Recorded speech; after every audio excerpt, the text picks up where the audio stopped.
All right, everyone, we are ready. Looks like all is a go. Trying out a few new stream features today, such as a viewer counter and a chat box overlay. See just how accurately those work.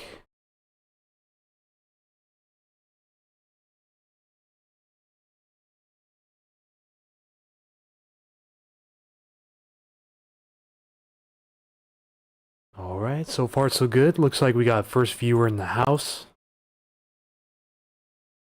Welcome, welcome.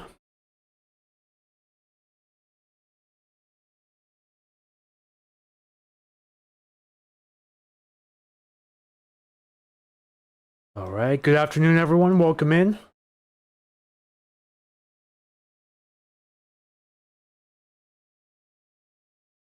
I thought maybe the chat box was going to work. Doesn't look like it is, but that's okay. I'll get that figured out soon.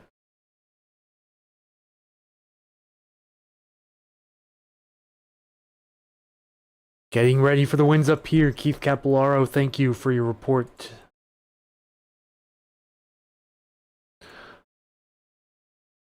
Test the movements real quick. Looks like all's good on my end.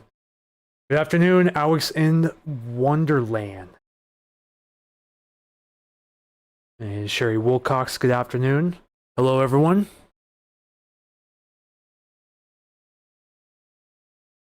Looks like the viewer counter overlay is working perfectly. Thank you all for 4 likes already. Waiting for a few more people to get in here. We can really start to go in depth on what's coming up, possibly. As always, starting with the satellite overlay. There's a huge storm system off the coast. The atmospheric river is on its way. This will start to move east into the area in the next 24 hours or less. J.S. Howard, I feel sorry for all the trick-or-treaters. Yes, so do I. Still looking like a wet afternoon tomorrow for the trick-or-treaters.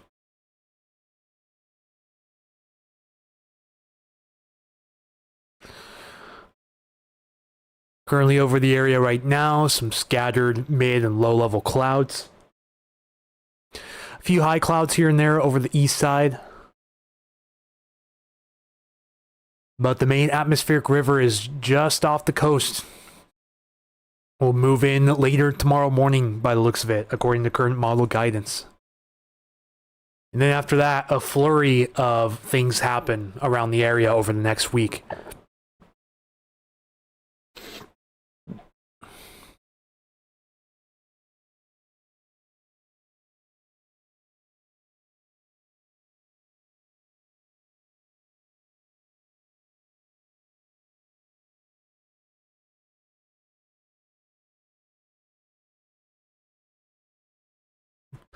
All right, let's go look at some current observations for max wind gusts. Looks like we recently got a 32 mile per hour gust over the Kangley observation station. Some easterly, southeasterly winds kicking up out of the mountain gaps right now ahead of this next frontal system and atmospheric river. At most, gusted up to 34 miles per hour here at Tanner Crossing. In the mid 20 mile per hour range for North Bend and Snoqualmie areas. Of course, at max 32, so far the highest of the east wind gusts in this area this afternoon. Got a 42 down here just southeast of Greenwater also.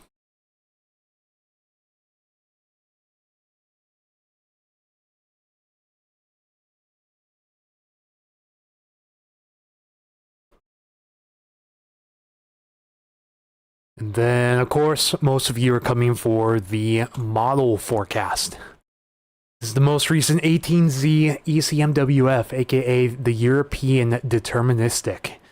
This is for the range between 5 a.m. and 11 a.m. on Saturday.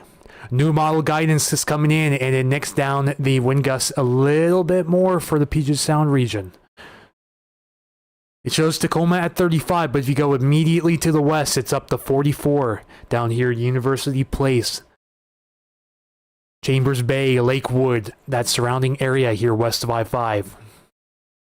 Be something to watch because this model did pretty good for the last windstorm on Saturday. Just have to see if it holds up to that reputation. It shows 51 miles per hour for the Mount Vernon Burlington area. Showing right around 50 for Bellingham. On the lower end down here in Olympia, right around 39 miles per hour. It has another little Willapa Hill wind shadow for most of I-5 south of Olympia all the way down to Longview, where only seeing at most around 38 to 40 mile per hour wind gusts. They had Bellingham at 56 earlier. Yeah, they had it right around that region. I can't remember the exact numbers that I posted, but it's similar to what I posted. I think they went from 56 down to 48 and then back up to 50. Let me go double check some of these numbers. Okay, so from 56 to 51. Yeah, and now it's down to 50. So, yes, you were right on that, Keith. Also, we hit 29,000 followers on Facebook today. Looking to try to hit that 30K marker by Saturday, which is my birthday. Going to be a busy birthday for sure. I won't be able to post constant updates here on the page, just as a heads up. So do be sure to follow some of the other pages around here. For example, Whatcom County Weather being a huge one. Also, Washington Weather Chasers, they hit 100K today. Now, congrats to Ben, John, and the team up north. They're a huge, huge milestone achievement here on Facebook. Also, a few local pages such as Little Bear Creek Weather and Ingalls Weather as well. Some smaller pages that could really use a boost in audience. You know, feel free to check those guys out on your free time as well. We post really great weather updates around this area. Captain says, hey bro, what's up? Hey, what's going on? Oh, Captain, my Captain. I'm just watching this follower counter go up, also looking at the models here. It's almost time for the NAM3KM to start rendering the 0Z. But the 18Z took kind of an interesting turn and seems like more of an outlier solution right now. But it takes the low pressure center all the way down into central Oregon. Let me show you this on a wider view. So what was originally supposed to bring it all the way up into the Quileute area has it going all the way down into northern Oregon, southern Washington, and brings the strongest pressure gradient across the central Oregon coast. Now, no other model has been showing this, and here's what it would look like for max wind gusts. Keep most of the max wind gusts offshore and over the Cascade Range of northern Oregon. But you notice how most of the area south of Seattle would miss out entirely on wind gusts if this were to verify. It would still get up to 30 to 35 miles per hour from Tacoma down to Olympia, but not much more than that if this setup were to verify. But right now, not looking like that's going to be the case. Gotta wait for the 0Z her to render, but let me show you guys what the 18Z was showing earlier. Pretty interesting story here. Has less winds down here down south. Only has around 30 miles per hour for Olympia, 35 to 40 for Tacoma, 35 to 40 for Seattle, same for Everett, and then just a huge blowdown here up north. You know, over the open waters and over the Strait of Juan de Fuca. It just has them getting nailed. This would include parts of Sequim and most of Port Angeles as well. Bellingham in this setup would get right around 45 miles per hour, 44 on this model, and Mount Vernon and Burlington getting close to 50 miles per hour. So it also include most of Whidbey Island, Fidalgo Island, and the San Juan Islands as well. When do the winds arrive around Sumner? Right now, the current timing for max wind gusts for this upcoming setup is anytime between 5 to 11 a.m. Still waiting for the new models to come in to really start to pinpoint the times. But times are sort of all over the board, but right now, at least according to what the European and the GFS have been showing. See, the GFS, the new GFS has its lower resolution, so it's a little harder to tell. But it still has this swath of 40 mile per hour wind gusts around much of the central sound.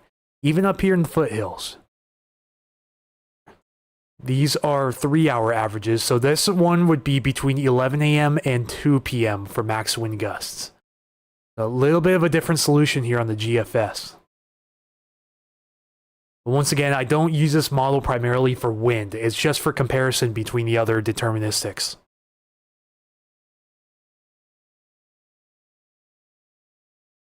What are we looking at today? Luckily, really calm conditions today. Today will be the last really nice day for some time by the looks of it. How about for Bellevue? Looking around the same for Bellevue as well. Similar to the Seattle area. Let me go load up the 18Z GFS or ECMWF one more time.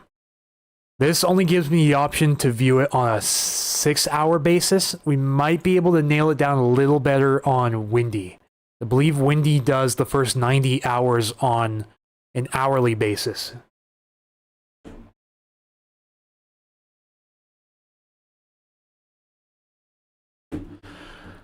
Still have a lot of Facebook comments pouring in.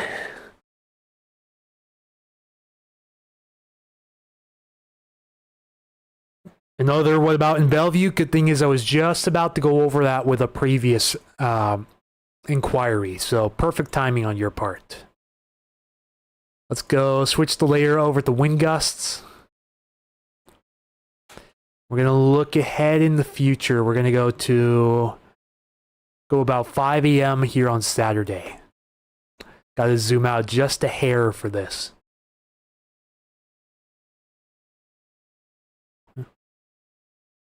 So Bellevue, general vicinity right here. Keep an eye on that as we go throughout the morning time.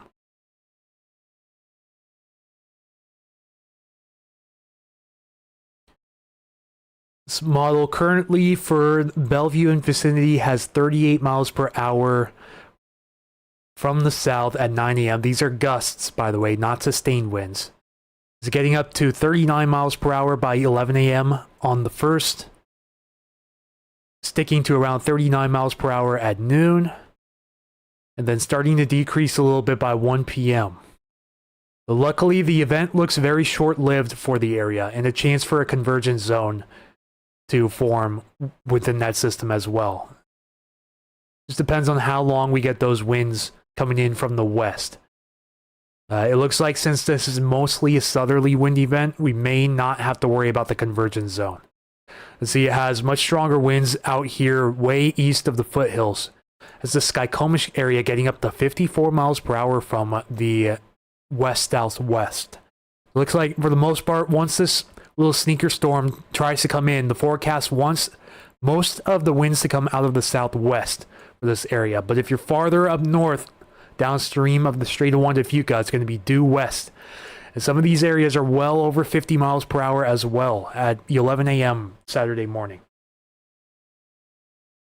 ETG Vortex, welcome back to the stream. How's Olympia looking and when is it going to happen? Olympia's been on the downtrend recently, which is good news for a lot of you guys who do not like the wind.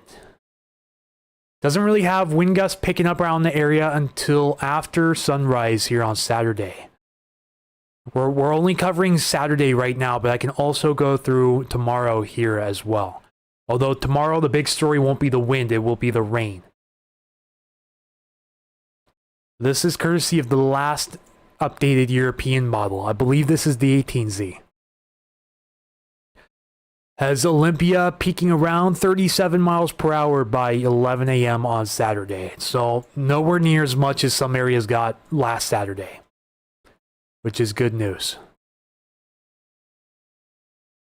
It looks like 11 a.m. is going to be prime time for much of this region. Even has some areas up here in the mountains getting over 60, which would be pretty impressive. 60 near Glacier as well. This is the 18Z European. See what it has to say for Saturday as well. So I'm going to zoom out just a tad bit here. Go through a replay of Friday real quick. And here comes the front and atmospheric river off the coast. Starting out pretty ideal by the looks of it tomorrow morning. Then conditions will start to deteriorate. Excuse me, I don't know why I have such a hard time fumbling that word. Deteriorate. Soon as this frontal system comes ashore tomorrow afternoon. You notice we have winds coming out of the south or southeast across much of the area. This is around the time that those wind advisories go into effect for the north coast and the northern interior waters, including Salish Sea and Strait of Georgia.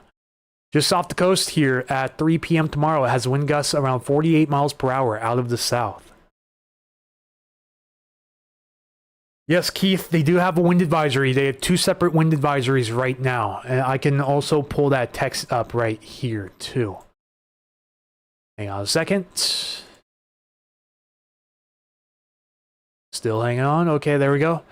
So I have 1 wind advisory for the north coast here. This is Jefferson and Clallam counties. And another wind advisory for the Port Townsend area, Island County, San Juan County, and extreme western Whatcom County. So the wind advisory for the coast is from 7 a.m. tomorrow to 7 p.m. the same day. Wind gusts out of the southeast, which is sort of an unusual wind direction around here. Sustained winds 15 to 25 miles per hour, gusts 45 to 50 expected. And this includes Queets, Nia Bay, Ozette, Quileute, and La Push. The other wind advisories for the northern interior waters, including the cities of Bellingham, Langley, Freeland, Port Townsend, and Friday Harbor. From 9 a.m. tomorrow to 10 p.m. 10 to 20 mile per hour sustained winds from the southeast, again a sort of unusual wind direction, and gusts up to 45 miles per hour for that area.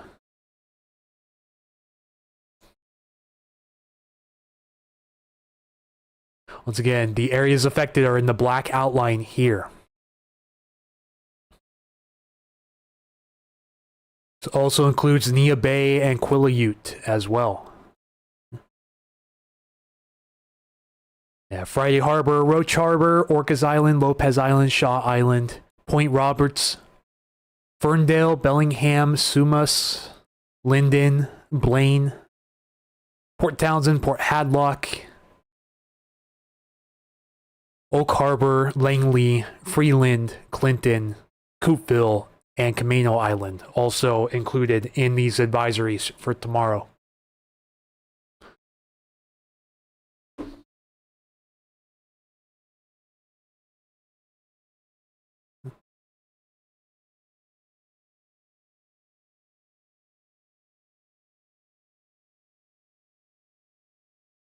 Also, guys, if you notice down below in the lower left corner, I'm testing out a new overlay format where it shows me live viewers right now here on YouTube. You eventually want to get some new overlays, such as a live sub counter and hopefully a live follower counter on Facebook, but those are in the experiment stages. I've not gotten a favorable turnout from that quite yet, so I'm only opting for the live viewer option. I was going to have a chat overlay, but it didn't look like it had the right settings, so we'll have to wait for next time for that. But so far, it looks like the viewership count on that is pretty accurate. Takes a few seconds to update, but it's been doing pretty good so far.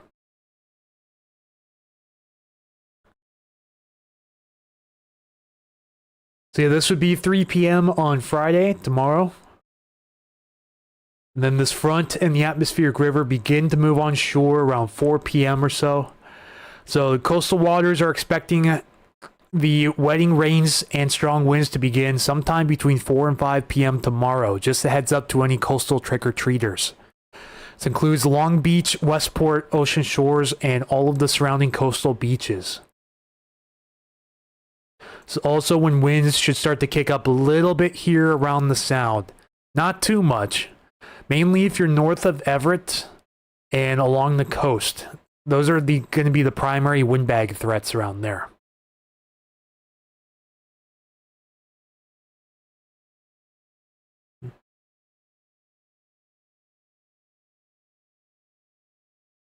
You know, still coming out pretty strong here out of the southeast over Bellingham all the way into Saturday morning. And then this is where the sneaker storm starts to form, and this could be the bigger deal here.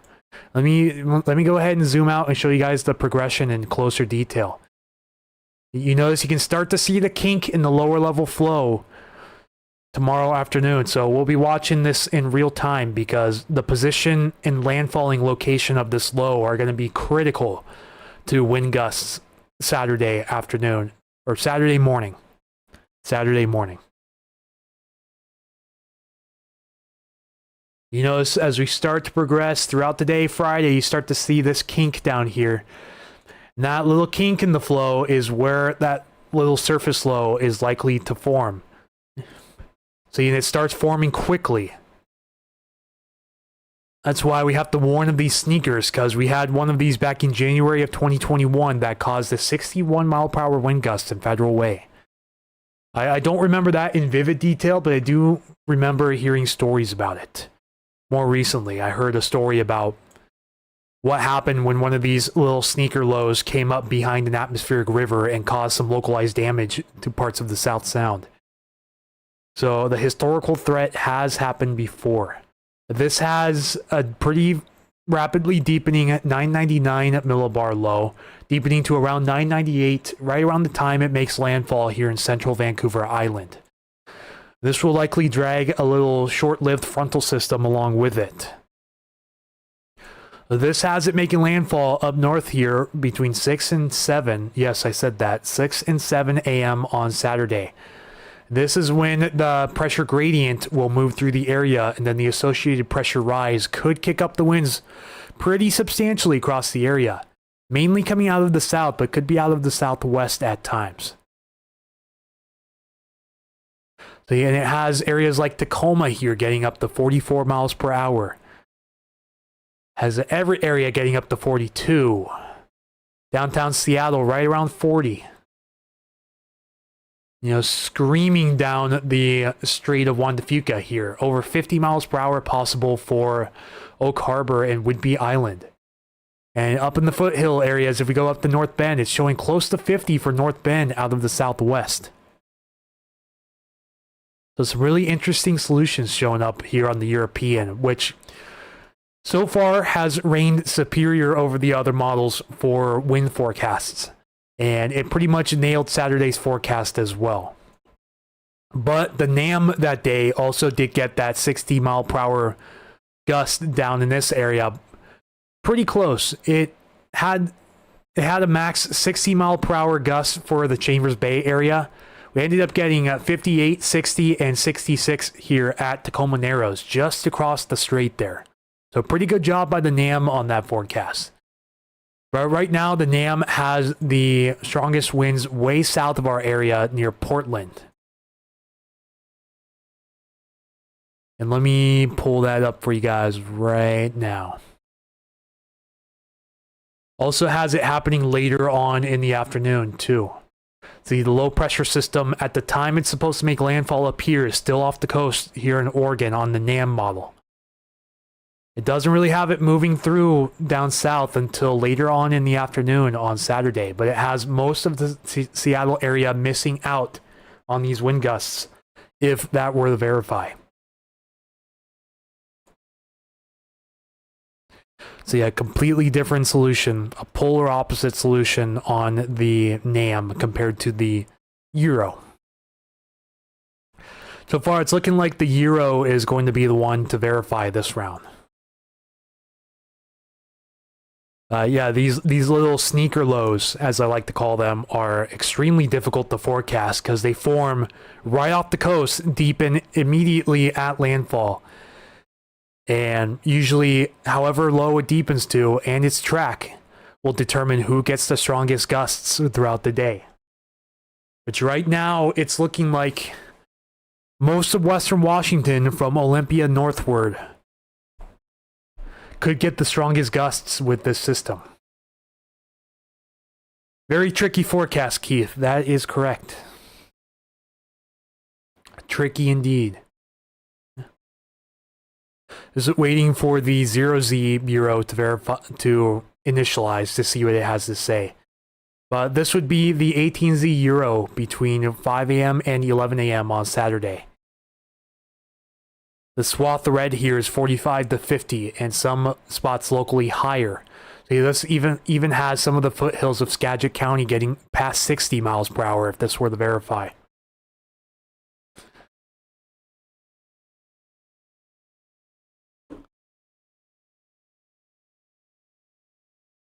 Looks like easterly wind gusts down the Cascade Gaps, holding pretty steady.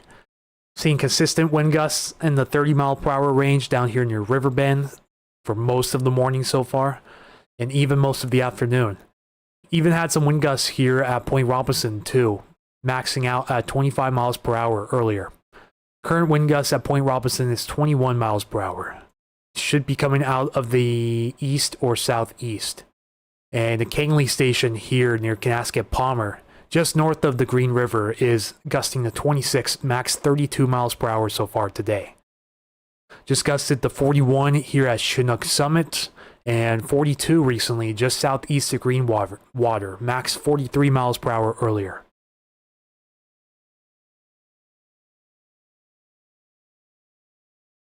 All right, Sonia.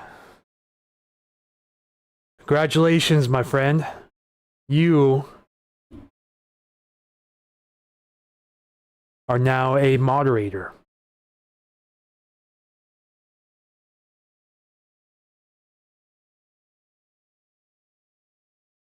I've heard you moderated 6 or so channels across the web, including Ben's Washington Weather Chaser stream.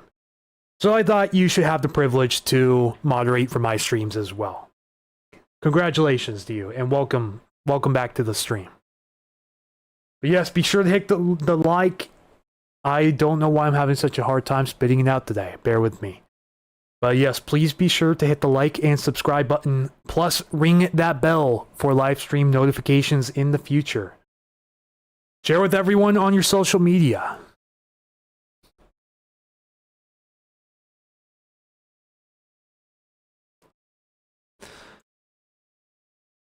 For anyone who's just tuning in who may have missed it earlier, this is the setup we're looking for on Saturday.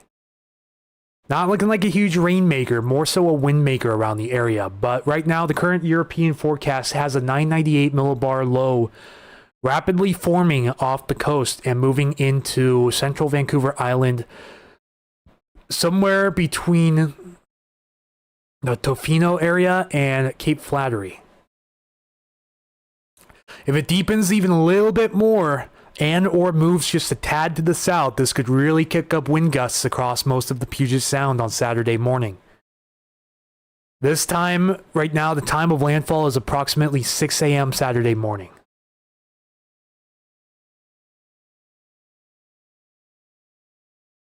Oh, okay. I could have sworn you modded for Ben, but you must have been one of those little background moderators, perhaps. I've seen you on a number of his streams, so sorry about the confusion.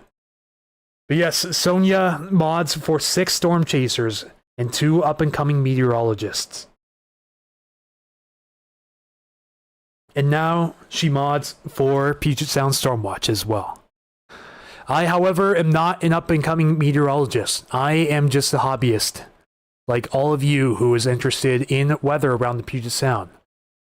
But I've been studying a lot of Puget Sound weather for the last 19 or so years, and I want to share my knowledge with all of you guys. So that's why I've decided to do this right here and right now. I couldn't have asked for a better supporting audience around the area.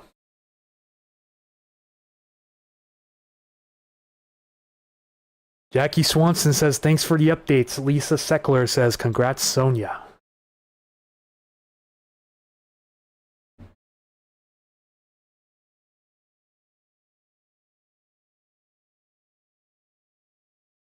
And Dabu says, hello. Hello and welcome back.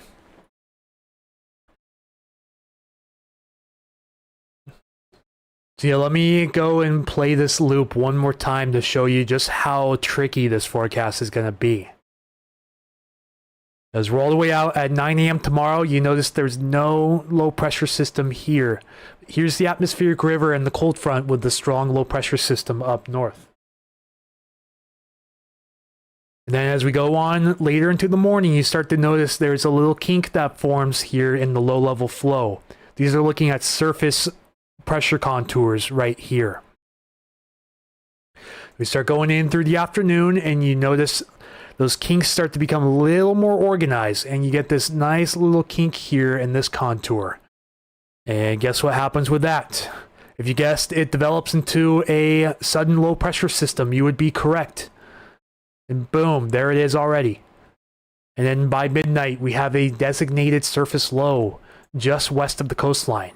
How deep is it, and where will it go? Those are the two main questions we have to answer.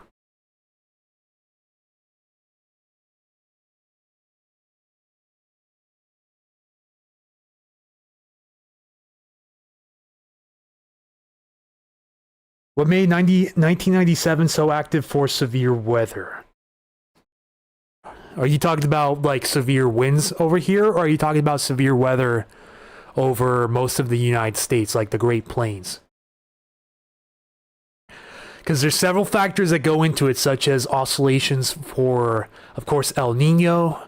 There's Northern Pacific oscillations, Northern Atlantic oscillations, the QBO oscillation, Madden-Julian oscillation. There's so many variabilities that go into that. And I actually believe that Michael Snyder would have a much better explanation for you on that, since I don't really study oscillations that much and their effects. If there's anything I do study, it's mainly the NPO, the Northern Pacific Oscillation, and how it affects our weather. Like normally, if we're positive on the Pacific Northwest, or the North Pacific Oscillation, normally if we're positive, then that is indicative of upper level ridging over the area, which typically indicates much more settled weather over our region. It looks like that's what it was for us this summer. As you all noticed, we had a pretty substantial summer over here with mainly warm and dry conditions, much warmer and drier than average.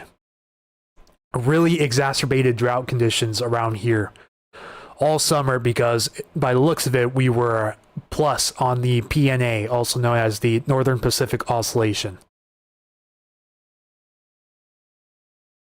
But feel free to correct me on that, because it's either PNA or NPO. I believe ours may be NPO, the Northern Atlantic may be PNA. But yes, if anyone has the real answer to that, feel free to post a correction in the comment box.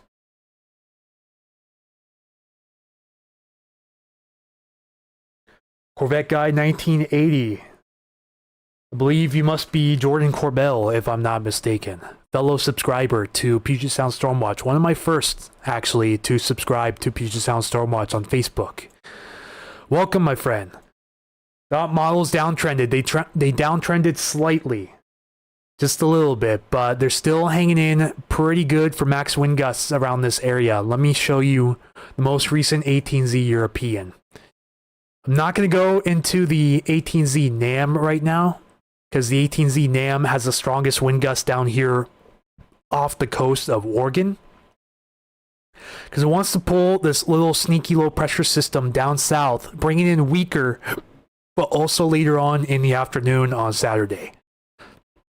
So far, we're kind of counting that as an outlier solution, because every other model and every other model run, including the previous NAM, the 12Z, has shown the strongest winds over the Puget Sound area and the open waters.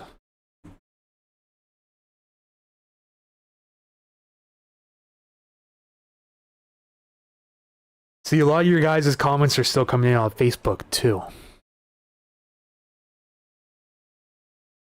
Yes, it is Jordan. Okay, awesome sauce.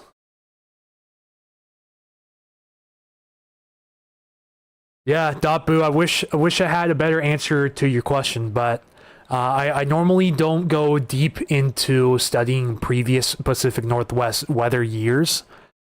Like, I know certain weather systems, but not necessarily years.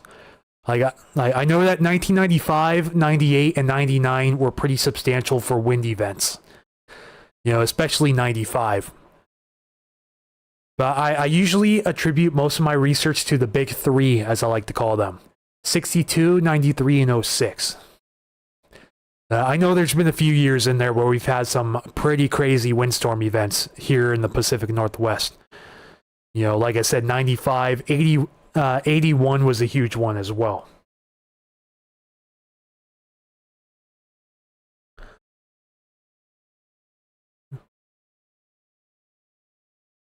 But yeah, this just shows the low pressure system being a quick hitter.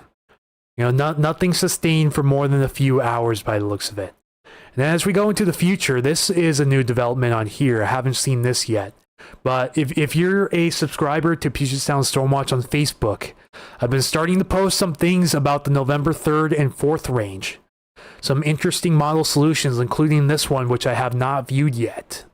If you notice, this would be between 4 p.m. and 10 p.m. on November 3rd. Yes, that is 57 miles per hour for Seattle if this one were to verify, and 48 for Tacoma. Even up in the hill in my area here, it has 53. These are wind gusts, not sustained winds. But after this next system passes on Friday and Saturday, this is going to be the next thing to eyeball around here. Another potential windstorm coming in sometime between the 3rd and the 4th of November. And you notice it actually has it lasting through the next 6-hour period as well, into 4 a.m. on Tuesday the 4th. Even has Seattle getting close to 60 on this model. I do expect a small downtrend in these numbers though, which is what the European is known to do. So probably see something closer to 45 to 50 across these areas as we get closer to the day of the event. And it looks like, I believe these might be east winds. They are east winds. All the way out 144 hours, 10 a.m. on Wednesday the 5th, it has strong east winds coming down the slopes. We'll have to watch that time frame closely too. It looks like there may be a front offshore during this time. So the new 18Z European really looking active for this area over the next 6 days. It'll be something to really keep our eyes on. Can zoom out and go over a wider synoptic view of this as well. So that would be our little storm system right there. Yeah, 996 doesn't seem that deep. But in the right area at the right time, it can definitely bring some stronger winds on the southern gradient of the storm. You notice it does have that gradient coming directly over the Puget Sound again, similar to what we saw just on Saturday, albeit quite a bit weaker than that storm. Has it taken a favorable track for stronger winds down south of Seattle? You normally need it about 100 miles farther to the north, somewhere around the Quileute or Lake Cape Flattery landfall to really bring widespread winds around Seattle and Everett and most of the Central Sound as well. You the guy asked about a tornado question. And I guess it depends on tornadoes around here because, you know, I've studied a little bit about the October 2018 Port Orchard tornado. Couple other tornado events too. Like I've had people ask me about April 1972, the deadliest tornado in Pacific Northwest history, which crossed the Columbia River into Clark County and caused a number of deaths. I think it was somewhere between 3 to 5 deaths, but do feel free to correct me if I'm wrong on that. But that can change, right? Yes, everything can change. This could be a complete flip-flop for all we know. You know, we're still about 4 days out on this, so a lot can change. And we're still about 2 days out from the high-resolution imagery from the NAM 3 cam.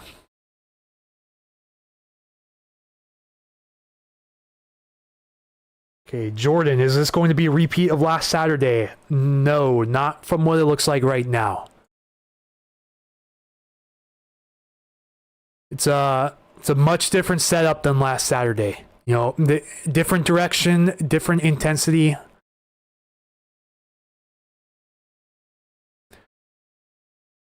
So yeah, that could be our system that comes in according to the European.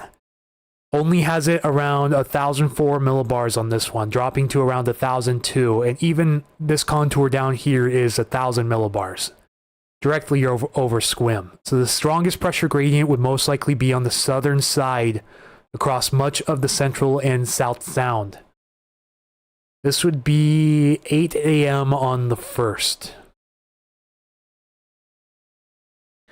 How bad is this atmospheric river coming in? Let me see if I can pull up the site real quick for atmospheric rivers. I can remember. But it's not looking like any more than a category 3, I believe. Yeah, so this is the atmospheric river forecast. The left one is using... Okay, I thought I had this right, but... These are both showing the extended GFS. That's kind of odd. One of them was using the European at one point.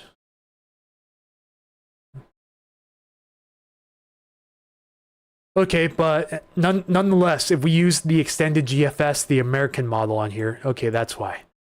So the American model shows potential landfall points for a Category 3 atmospheric river along the coast. So it's looking like right now it'll be a Category 3 out of 5, which isn't strong but isn't weak also, right around average. The European, on the other hand, bumps it up big time for the southern Oregon coast and the central Washington coast, bumping it up to a Category 4 atmospheric river. And historically, we usually go with the European over the American model. You know, the European just most of the time overall has a better handling of windy rain events around here.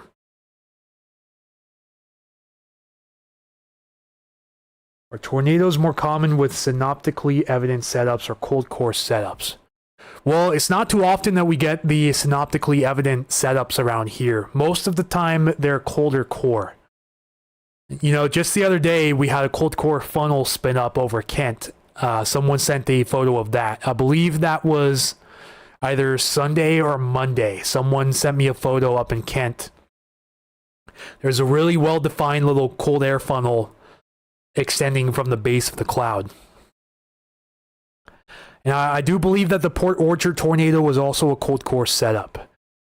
You know, we don't typically, we extremely seldom get any setups compared to the plains because you have the mountains and the really mild Pacific Ocean right off your coast. So those act as little moderators for any widespread setups.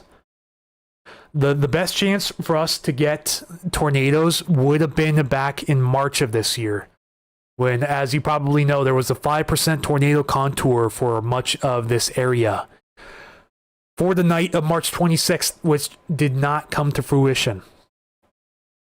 That was probably the closest that we'd get to a synoptically evident setup of tornadoes. You know, it would have been an elevated setup and not really a surface-based setup, but we just couldn't get that surface-based action going to help enhance the elevated setup, since it was from an upper-level low and not a surface low. That's why they call it elevated. You know, the setup just did not go our way for a widespread outbreak that day. But it's a good thing it didn't happen too, because there would have been a lot of damage over much of this area.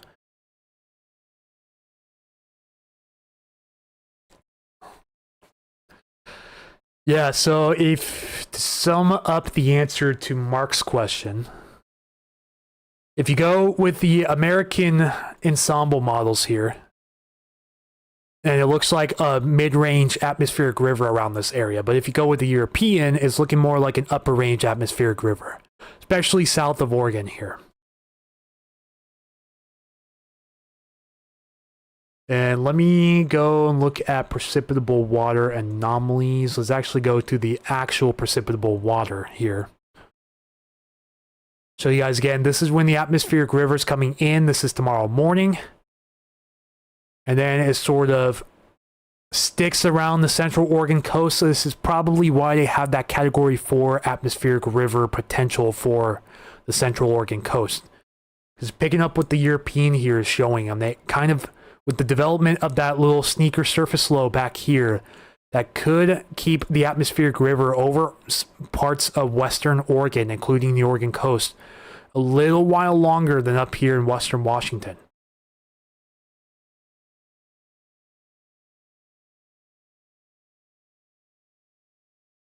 This would have the peak of moisture coming through here sometime around trick-or-treating time, unfortunately. I know a lot of you don't want to hear that, but that's looking more and more like the case on the European. All right, thanks. Yeah, because usually in the Midwest, you know, there's so many more factors that go into it, such as jet streaks, you know, the low-level jet, low-level moisture advection. There's so many other factors that go into a usual run-of-the-mill warm core tornado setup.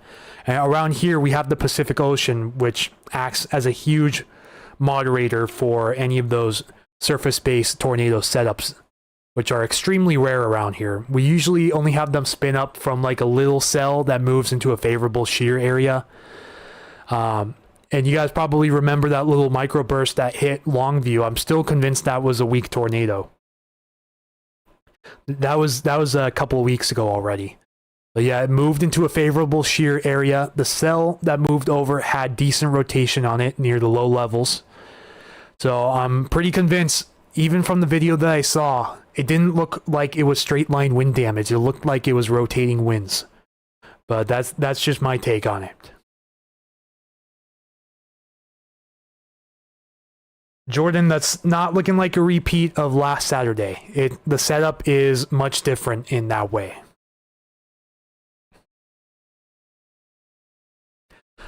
You know, it's not going to be nearly as deep of a low pressure system, combined with a different landfall point as well. So I don't even think we're going to have a well-defined sting jet on this compared to what we saw last weekend. Or that sting jet pulled east and made landfall somewhere in the Grays Harbor Bar here, and then started to pull off to the northeast as it moved through, and brought that huge pressure rise behind it. And it was still in the 980 to 990 millibar range. While this upcoming one is going to be quite a bit weaker. It's going to be right around the 1000 to 1004 millibar range as it moves in, so considerably weaker. But it still brings a similar pressure gradient to this area. So I wouldn't be surprised to hear of more damage reports around here if a setup like this were to happen. The wind would once again be coming out of the southwest direction for most of us, but out of the west up north here.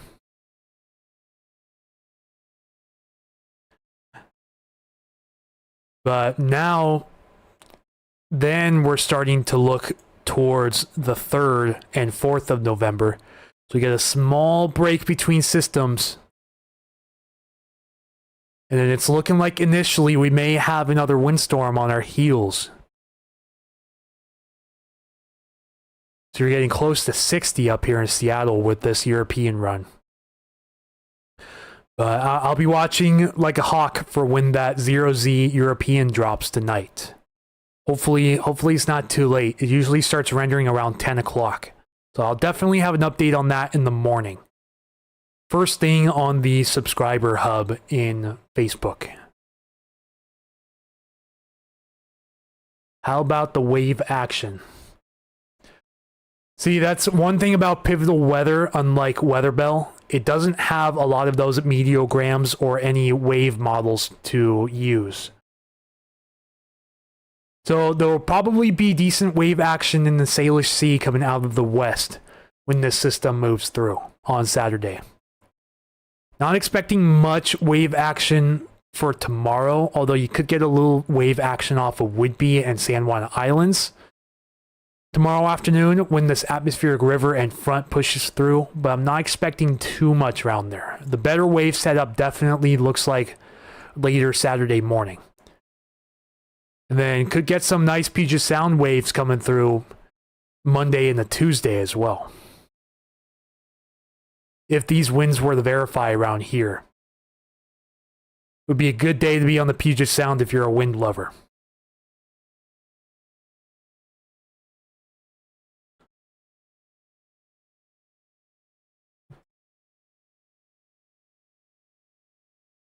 Ooh, looks like Ben went live right around the same time too. I'm gonna go snipe that stream real quick and see what he's saying right now.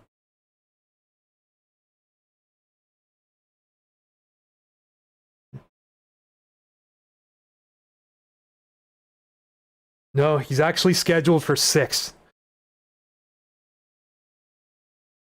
And it looks like more so of a celebration for his 100,000 follower milestone on Facebook, which is huge. Massive congrats to Ben and the team for that. I definitely hope to get there someday. But he probably has a greater reach since he covers the whole state of Washington and not just most of the west side. Since my area mainly portrays the Puget Sound, but does go along the coast straight along to Fuca, and some areas down south, including Lewis County as well. I've had a lot of people ask if I would be covering areas farther south than that full time. I did not anticipate on that at the moment. There's a couple other good pages out there like Western Washington Weather that cover this in good detail. If you guys want to go follow Matthew Fav's page on Facebook, Western Washington Weather. He does a really good job portraying the whole west side of Washington State. And then, of course, Washington Weather Chasers, Ben Yurkovich and team as well. Kite surfers will be happy. Yes, that looks likely. And praying that it doesn't. Yeah, right there with you on that. I'll be really watching this November 3rd and 4th setup closely, but right now, eyes are peeled on the November 1st setup. You know, I won't be covering it in real time most likely because it is my birthday and I will be spending the day with family. So I'm not looking to be on my phone very much on Saturday. So definitely keep close tabs with you guys Halloween night though. You know, I may be out and about for a little bit, but I do intend to be posting frequent updates tomorrow. Just not expected for Saturday. Let's go look at total precipitation and zoom in here a little bit. See if the amounts have changed a lot or not.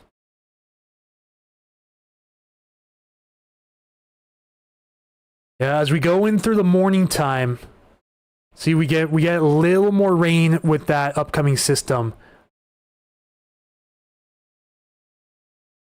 At least the one to start the next week. It doesn't look like we get much of anything with that little sneaker low that comes in.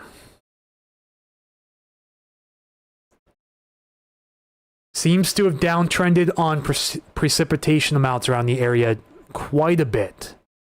Still has Tacoma getting around an inch and a quarter of rain through the end of the first. And Everett around the same, but a little bit of a wind shadow feature setting up here over Seattle and another one over Whidbey Island and parts of western Skagit and San Juan counties as well. Maybe a little less rain down here in Olympia too, but now that we're in range of the NAM 3 cam, we can see this also in higher resolution. You notice how we had that immediate uptick around Tacoma too. But clear as day rain shadow signature in its usual spot up here.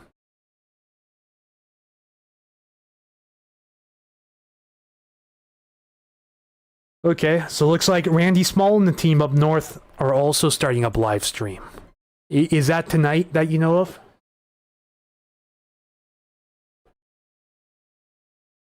Yeah, Ben's live stream's about to start here in 7 minutes too.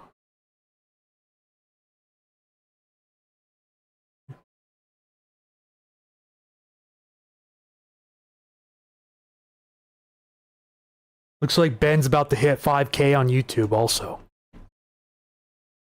Happy early birthday. Mine is the 9th. I move on Saturday.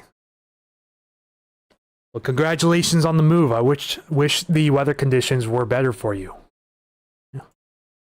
I gotta re-sign my lease here very soon. Get about 3 weeks or so to do that, so I gotta get on it.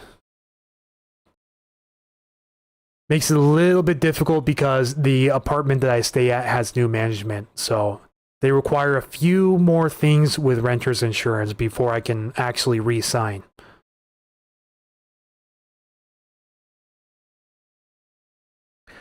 You know, the joys of being by yourself. But let's go see what the NAM has to show. It has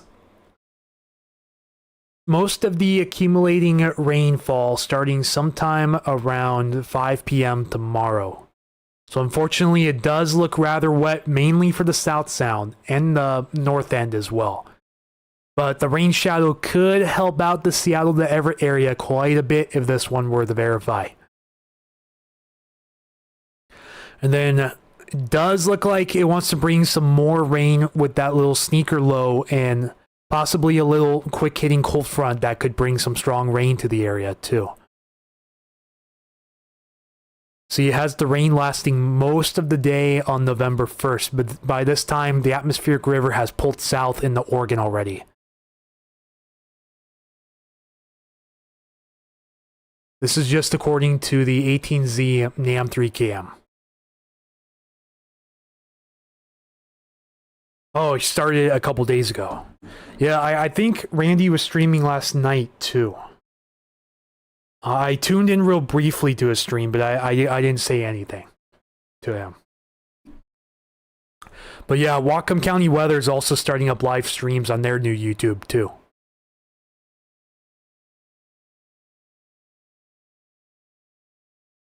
Think Michael might be busy tonight, so he probably won't be live streaming.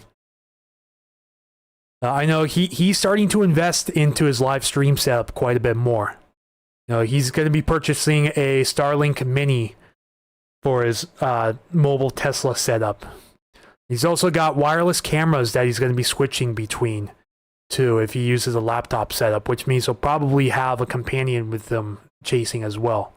Really interested to see what Michael and Ben's setups are going to be in the near future, because I know both of them are considering Starlink. Especially if you're along the coast, even a data booster, as we saw with Ben's stream on Saturday, if you guys saw that, isn't going to cut it for a full-time chasing down there.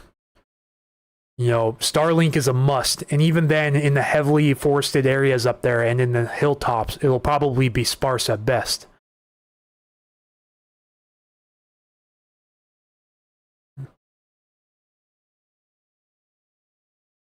All right, thank you guys. We hit 15 likes on the stream. Still a little bit shy of 100 views so far.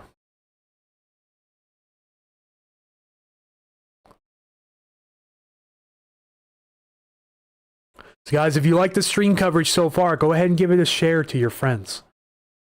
Wasn't expecting it to be nearly as popular as Saturday. Like that Saturday was a game-changing stream for this channel. Also made it so that we're one step closer for additional stream permissions on this channel, such as buying super chats.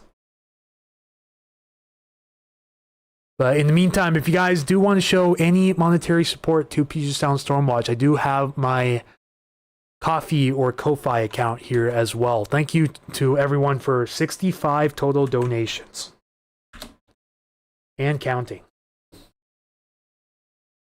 Current leaderboard is as shown. Diana Stevens with the gold, Lady Blue with the silver, and Jen with the bronze. Thank you all so much for continuing to help out Puget Sound Stormwatch.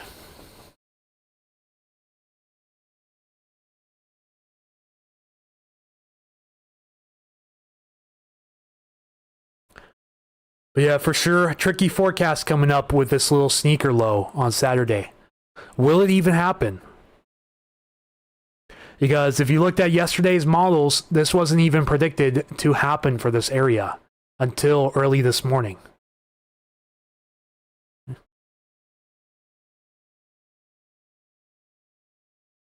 Let's go to the northwest sector.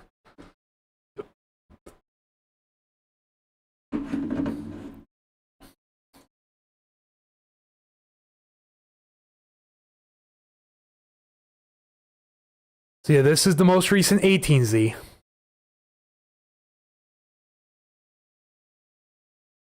Okay, so I partially take that back. At least for some models. I must have confused it with another model potentially, but It just didn't show it as well defined yesterday. See, like, it didn't show it at all here on the 12Z yesterday. It started to show it a little bit towards the 18Z, and then really started to show it here with the 5 p.m. run last night, the 0Z, the 5 p.m. previous day run. We're really starting to show this in much clearer detail in the European runs today. Which this track, even at this lower intensity, would bring a favorable blow of winds for a short time to the Puget Sound area. Be interesting to see how this plays out in real time.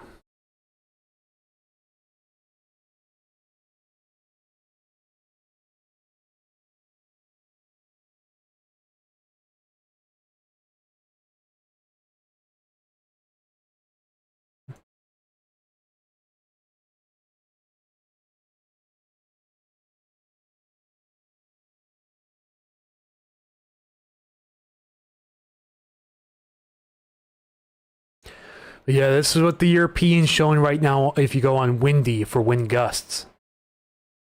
A lot of 40 plus, and some areas even getting up over 45 up here over the open waters of the Puget Sound. Over Whidbey Island as well. Strong westerly surge down the strait possible with that also. Looks like Bend Stream just started. Or is about to start.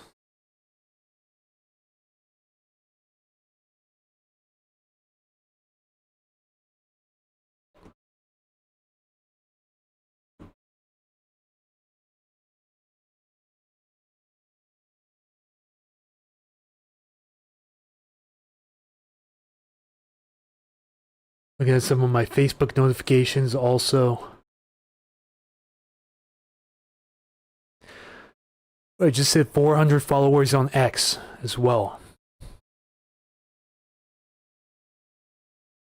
But yeah, anyways, let's go look at some current wind gusts. Still quite a bit breezy out of the southeast here along the Stampede Gap. Those areas downstream, including North Bend and Snoqualmie, getting up to 28 miles. Whoops. Looks like his stream just started and it played an ad first thing.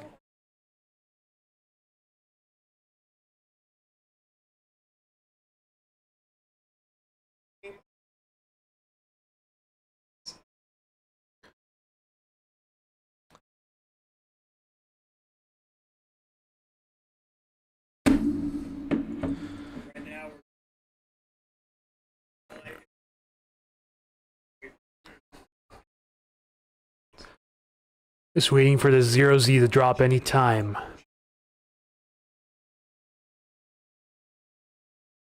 For anyone who may have missed it, we're watching over these wind gusts on the European. This is the 18Z, the 11 a.m. Waiting for the 5 p.m. to run. It takes a few hours after the time of initiation for me to get it. So anytime between 9:30 and 10 p.m. tonight, we're expecting new imagery from the European. The NAM should start rendering sooner, though, and we're just starting to get the 0Z HER to render as well. 0Z HER is one of interest, too.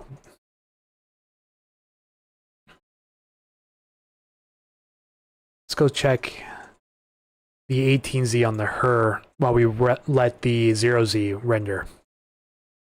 So he has most areas north of Snohomish County getting the strongest wind. And most of us getting spared, although close to 40 miles per hour, if not right around 40 miles per hour for the Puget Sound area. This would be at 11 a.m. here on Saturday, November 1st with that little sneaker low.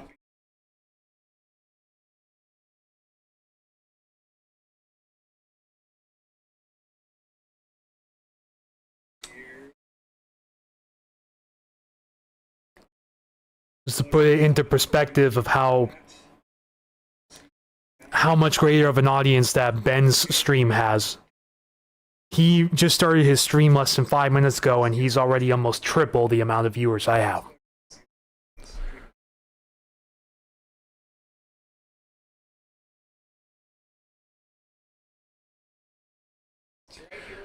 And does anyone else watching right now have any questions they'd like to address?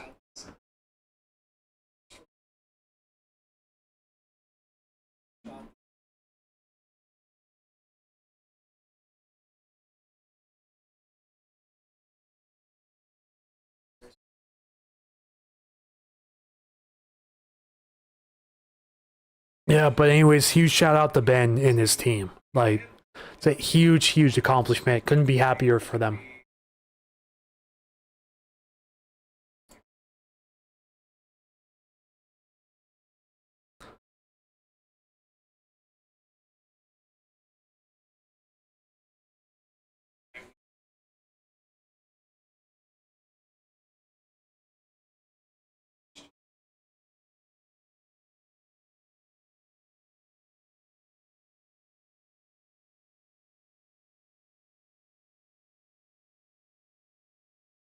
If we go back to look at satellite, small area of clearing, but guess what looms off the horizon?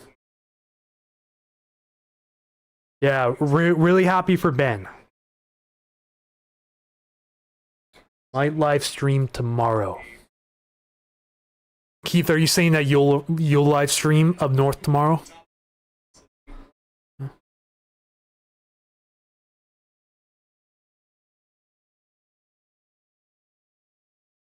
So yeah, there's the low pressure center bringing in this cold front and atmospheric river here.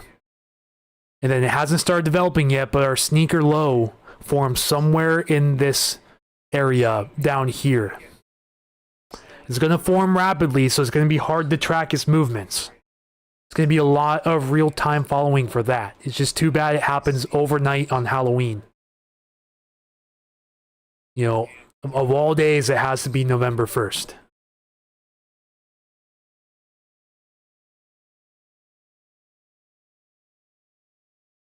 Yes, on Facebook. Yeah, I may have to take you up on that offer and look into that, Keith.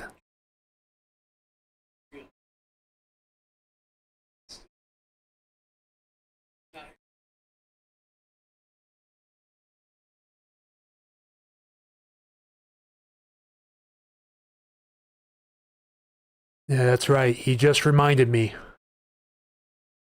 Do have this hydrologic outlook in effect too. I got to go over this as well.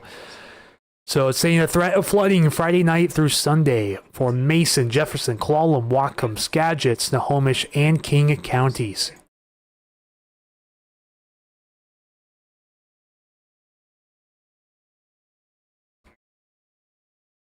Let me turn this other live stream down so I'm not super distracted. So it's showing a moderately strong atmospheric river will impact western Washington Friday through Saturday night. Mean, which average rainfall forecast remains between 2 to 4 inches, 5+ inches possible with some areas. Looks like the heaviest rain will be over the Olympic Peninsula and north and central Washington Cascades. Looks like the river with the highest threat right now for flooding is the Skokomish near Potlatch. It's going to get right up the minor flood stage on Saturday, as well as the Bogoshiel near La Push too. Also lists the Skagit, Snohomish, Skykomish, and Snoqualmie rivers for the Cascades. Could get into action stage around there, but we're not expecting flooding on those rivers at this time. Just depending on if that next system in the November 3rd or 4th time frame brings an atmospheric river with it.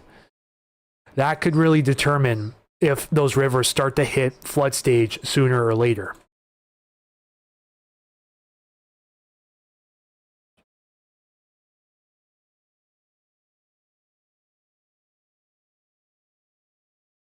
Surprised they didn't include Whatcom County. Are you talking about this?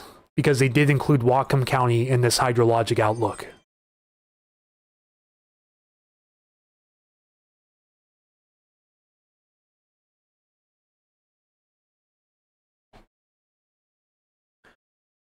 This could include any of the Whatcom County rivers, such as the Nooksack. Although they haven't mentioned the Nooksack, the possibility is there. Yeah, we could start seeing some rising levels on the Nooksack, but it's not quite the flood stage at this moment.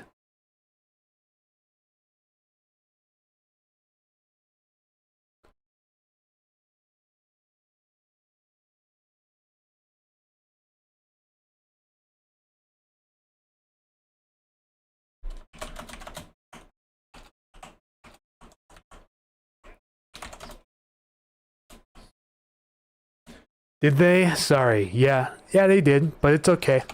They listed a lot of counties, so it's easy to confuse it with something else. But yeah, so east of the Olympics, they included Whatcom, Skagit, Snohomish, and King. So 4 counties to the east of the Olympics.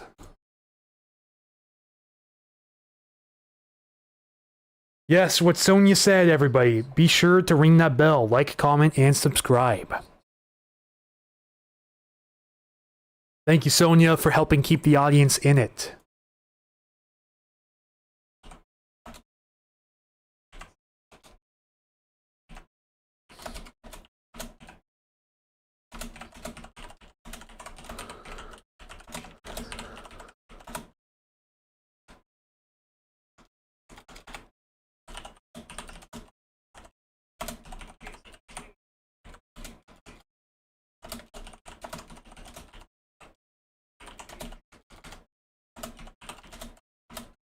Posting another update to Facebook.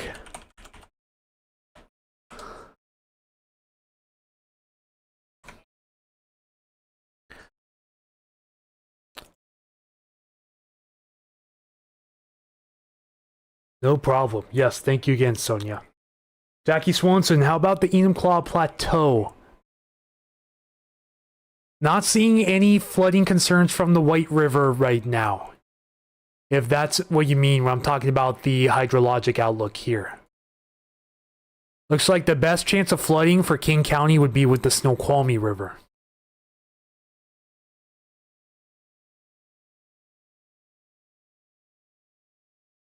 And possibly parts of the Skykomish that dip into King County too. So Skykomish and Snoqualmie for King County, the Snohomish River for Snohomish County, as well as the Skykomish and the Snoqualmie that go into Snohomish County. And then the Skagit River in, you guessed it, Skagit County. Those are the ones highest at risk east of the Olympics for getting in the action stage. But we're not expecting any flooding at this time. 48 degrees in Bellingham. Thank you for your report.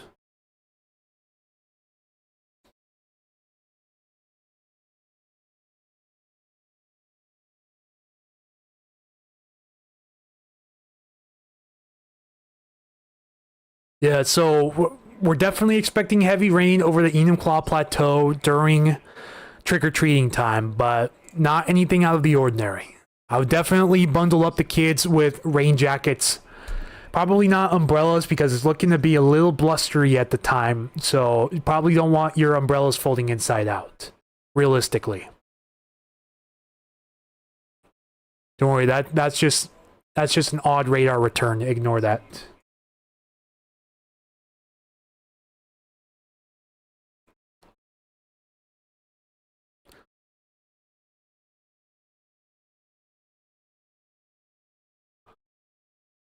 Looks like Scott Sistek posted something on his blog as well.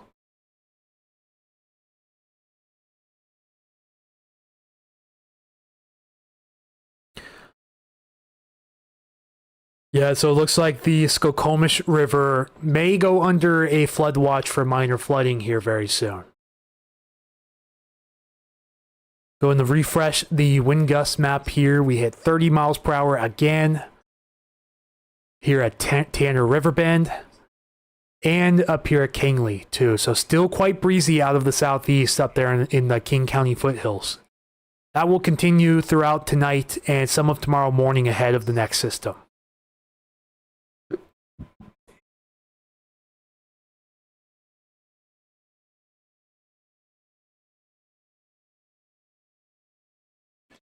Pretty impressed. Ben has 4 times as many viewers.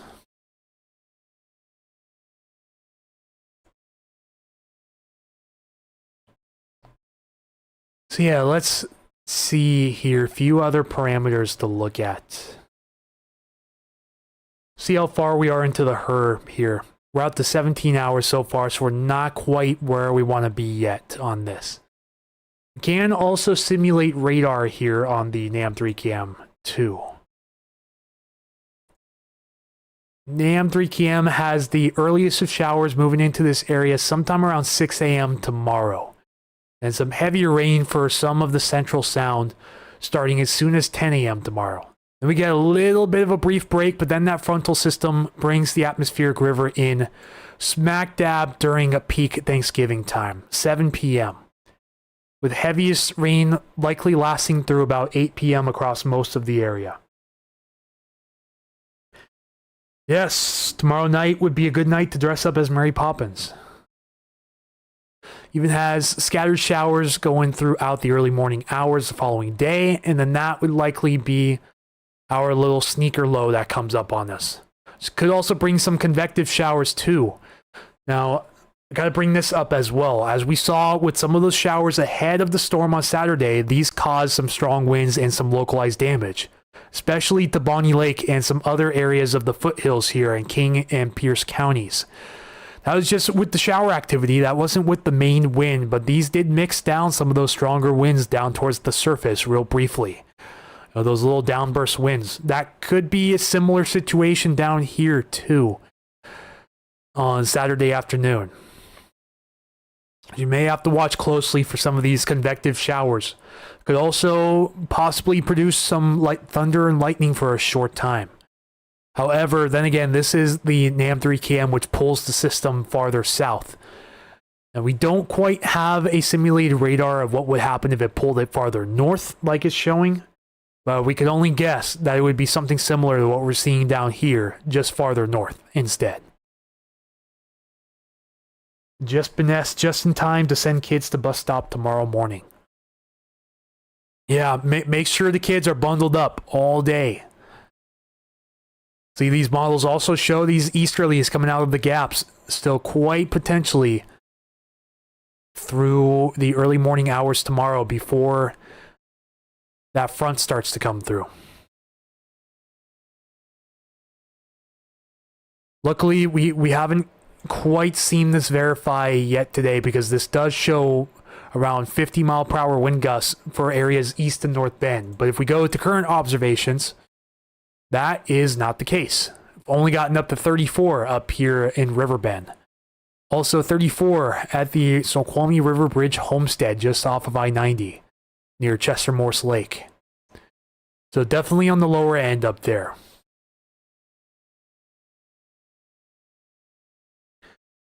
Mickey Delaney says, hello everyone from Tacoma. Hello from Milton, just up the hill to the east of you. Thank you for tuning in to the Puget Sound Stormwatch stream tonight. Glad to have you all today.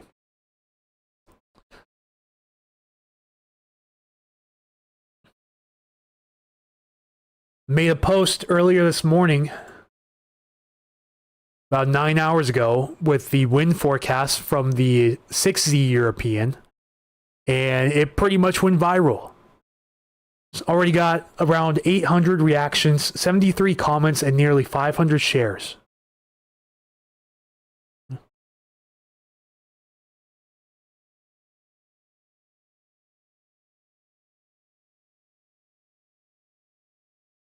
I couldn't even tell you how many accounts it reached, like how many total views we got, but it just turned into absolute mayhem real quick. A lot of you guys are asking, what are the winds going to be like in this certain location, and a lot of repeat comments. So it's one reason why I wanted to hold this live stream today, so that anyone coming from Facebook had the chance to ask right here, right now, so that they could get the quickest answer possible.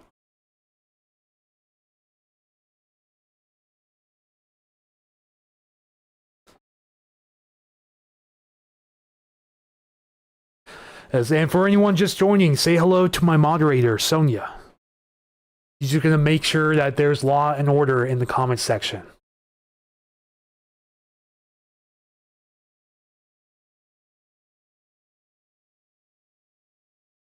Just looking at a lot of new follows on Facebook. We gained about just shy of 600 so far since this morning. So I posted a post also that I wanted to try to get to 30,000 on the day of my birthday, which looks attainable at this current rate. You know, I may post a little sneak peek to that November 3rd and 4th setup, just to kind of garner some interest there too. Still have a long ways to go before I catch up to Ben. But yeah, I don't see it as a competition. I just see it as many resources trying to get the weather out to as many people as possible. You know, when it comes to Facebook, Ben's the king, and when it comes to YouTube, Michael is.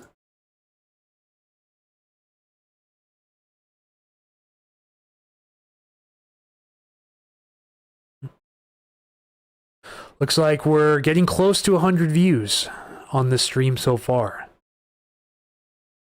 So yeah, I got to figure out what to do for 30K, because it's not too often you hit those 10,000 follower milestones.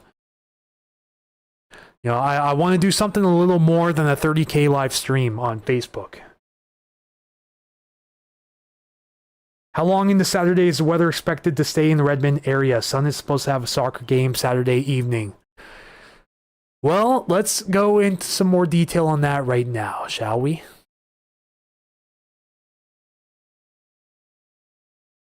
Let's look at precipitation type so far, and then let's go out to Saturday. Saturday afternoon. Looks like some showers in the general vicinity.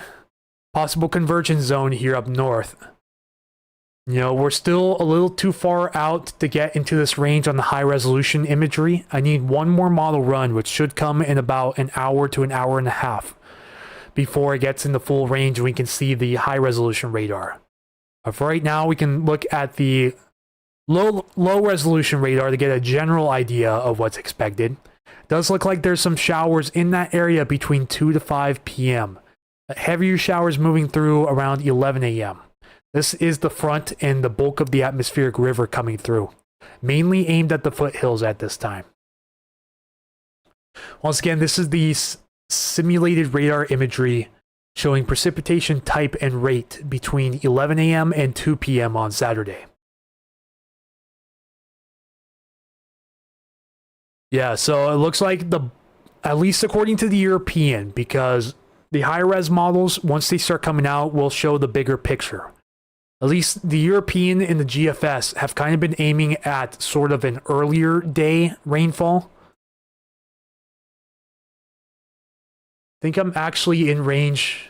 Now that I think about it, I might actually be in range of the NAM3 cam for this. You know, let's go over that real quick. Yes, so we are actually in range of that.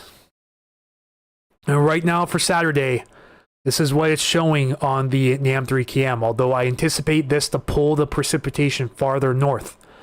So right now, this is kind of an outlier model. So that reminds me of why I said that, because the NAM3 cam has this system landfalling somewhere here in northern Oregon, compared to northern Washington and central Vancouver Island on the rest of the models.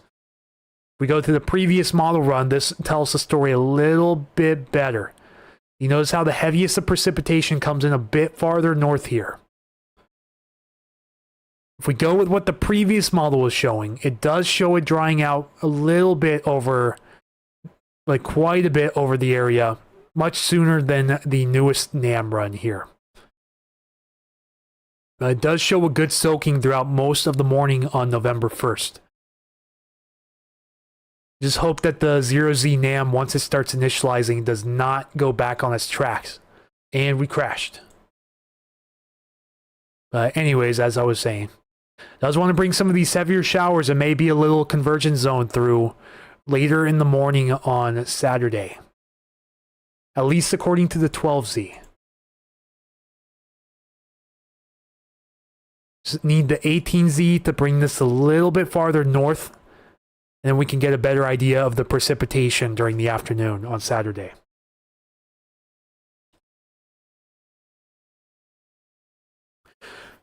All right, just crossed 100 views. Thank you guys so much. Hanging in at 15 likes on the stream.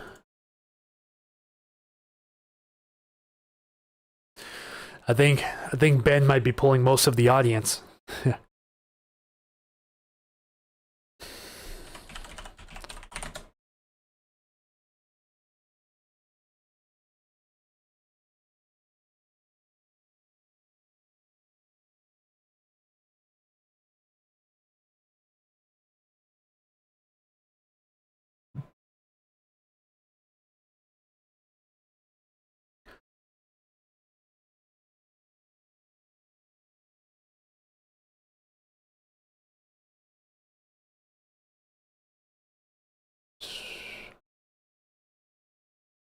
Times view.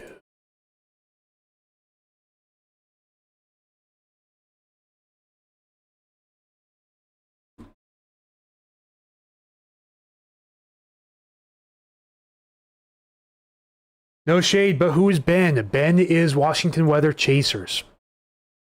He is celebrating hitting a whopping 100K on Facebook. And it looks like he could easily hit 5K on YouTube tonight. He's currently streaming at the same time. His stream started at 6. And he's got over 50 people on his right now. I just started including this little view counter here in the lower left corner on mine. It looks like at most we hit 18 viewers so far. So yeah, my stream on my end, not doing so hot tonight. I think if I were to do a stream sometime in the afternoon time before trick-or-treating, might possibly get some better reach. I posted on Facebook again to maybe see if I could garner some more interest, but not doing so hot so far.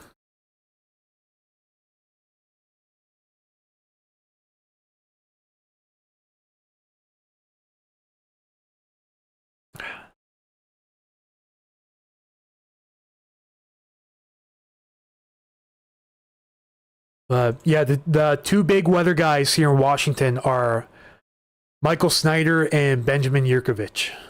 Michael Snyder, most commonly known as Pacific Northwest Weather Watch here on YouTube. So over 104,000 subscribers. He's the only weather guy I know around here that has a silver play button on YouTube. Like, huge props goes to him. No one's more deserving than that guy.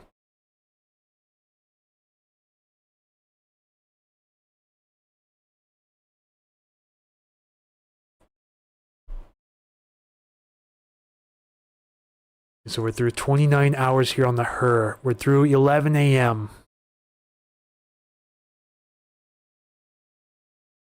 See what it looks like for Halloween Eve. Unfortunately, if you guys are going to be out trick-or-treating, the HER 3KM is not the model you want to... Okay, let's make sure I'm on the right model run here. Similar story here, but... shows the peak of rainfall around this area falling after 5 p.m. So not a good look for trick-or-treating around most of the Puget Sound, especially up north in the Bellingham area. Looking like a super soaker along the coast and north of Everett here tomorrow night, with that front and atmospheric river passing through.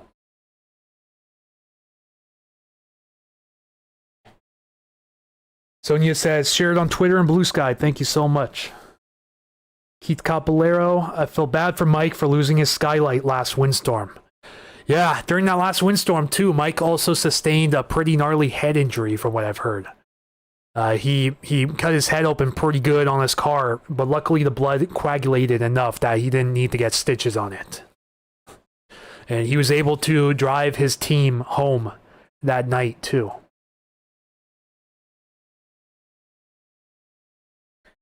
Kim Vaughn, NWS is saying 2 to 5 inches of rain possible in western Washington. Flood, central, and burn scar debris potential.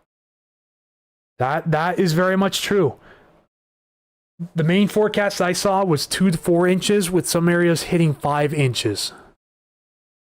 Mostly higher elevations though, and most of this will fall as rain over the passes until that cold front slides through. Because the warm front comes through tomorrow and really warms the temperatures up in the passes. So it'll start out as rain or snow mix at some of the higher passes. and then gradually come back down towards 4,500 feet or so. Most of the pass level, mainly Stevens, with a possibility for Snoqualmie and White also. Possibly getting some snow behind that cold front going into Saturday morning. Same for Milton area 2 for the time tomorrow night. That is correct. Anticipating a lot of rain and some wind over this area. The HRRR model doesn't show as much for wind. Mainly shows some wind coming out of the southeast, mainly north of Everett here, over the usual spots. It doesn't show much for the Puget Sound area. It actually doesn't show anything through midnight on Saturday. Shows it mainly breezy over the northern coast and the interior waters where those wind advisories are in effect. At least this is what the HRRR is showing right now. You just got a couple more frames on this, so eventually we'll start to see into the morning time on Saturday once this finishes rendering. Then we can see what the HRRR wants to say on max wind gusts with that little sneaker storm coming in.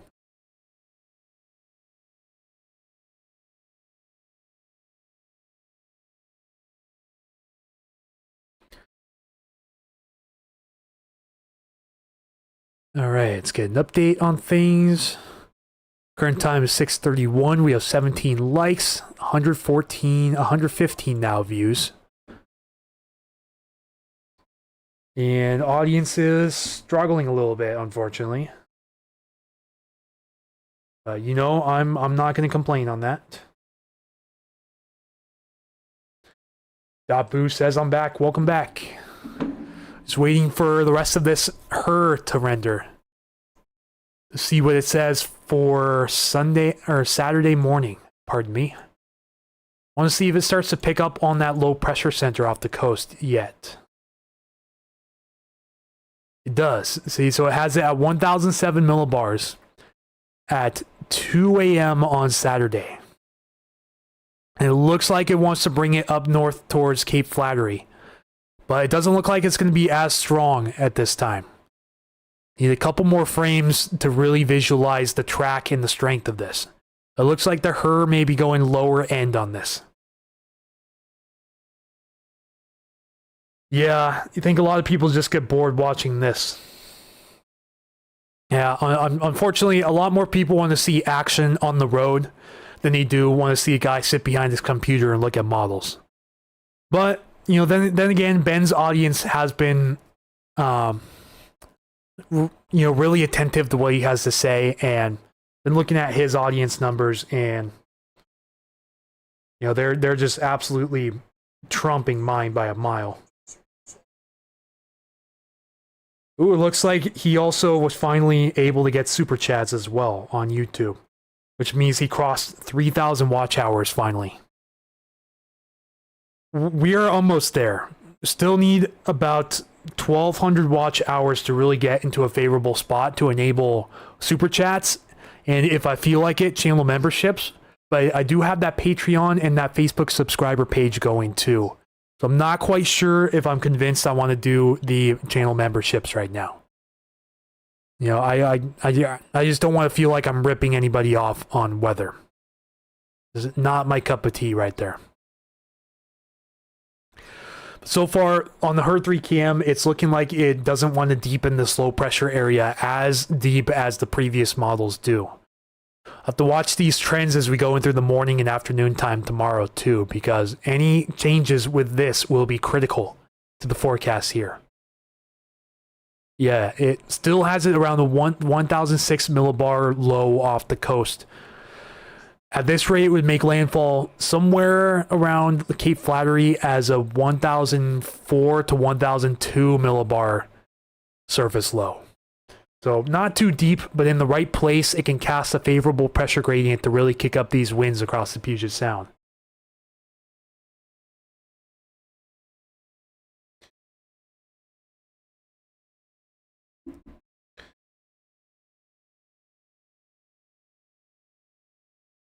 Yeah, his chat's doing really well. But I'm not going to pay attention to that right now. I'm going to focus on the point in front of me right now. You can look at past events using mesoscale analysis archive. That might keep people more engaged when you have decent amount of viewers. Yeah, so actually Saturday it was my most popular live stream ever. Like, it wasn't even close. It blew all the records out of the water. At most, I had over 400 concurrent viewers during the peak wind that night. It was really impressive. And we went out to an 8.5 hour live stream on Saturday night.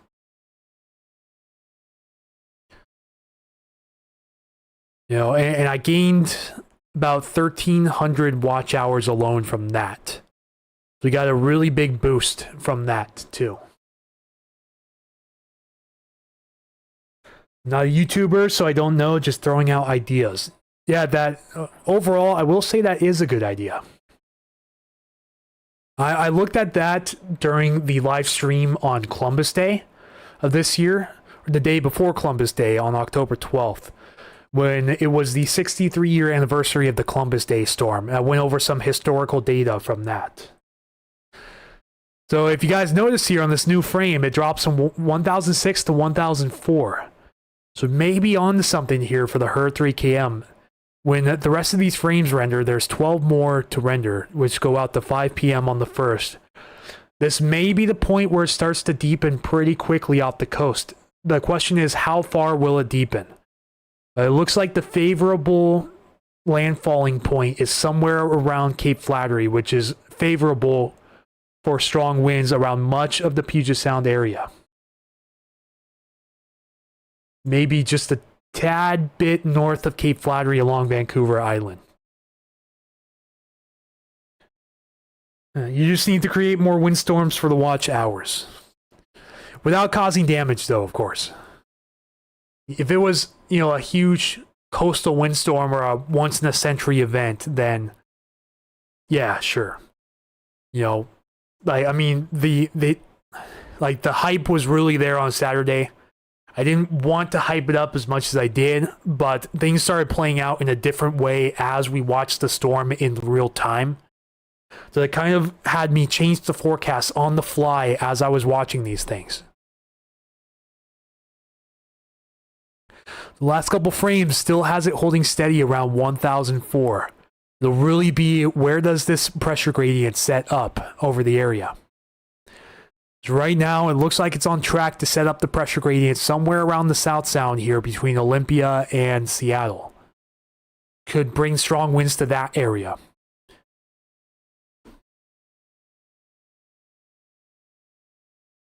And not seeing much for winds anymore. Still gusting to around 32 here. Tanner Riverbend area off of I-90.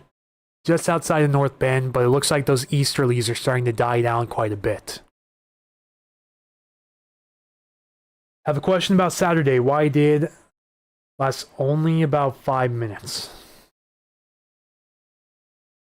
Well, that is the art of microclimates, and forecasting that is what I consider more of an extreme sport.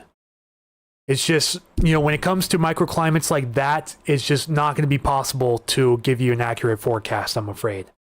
Some areas got no wind, while other areas surrounding them by a few miles got pummeled by wind and had long-term power outages.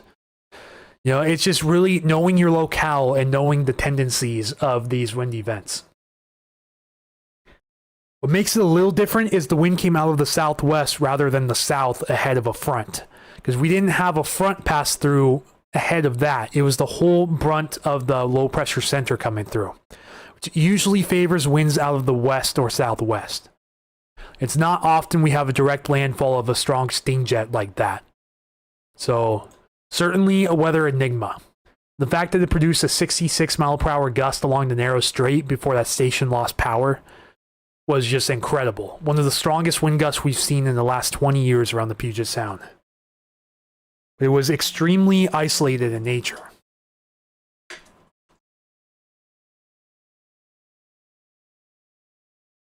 Yeah, that's a good question, Dabu. It really just depends on your exact location. Your exact location can have huge dividends on what you feel over your area.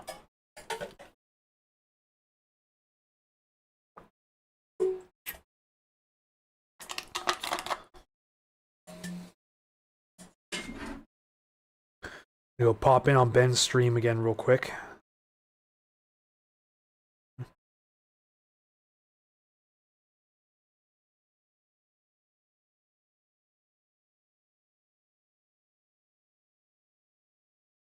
Yeah, he's still holding pretty steady at 50 people.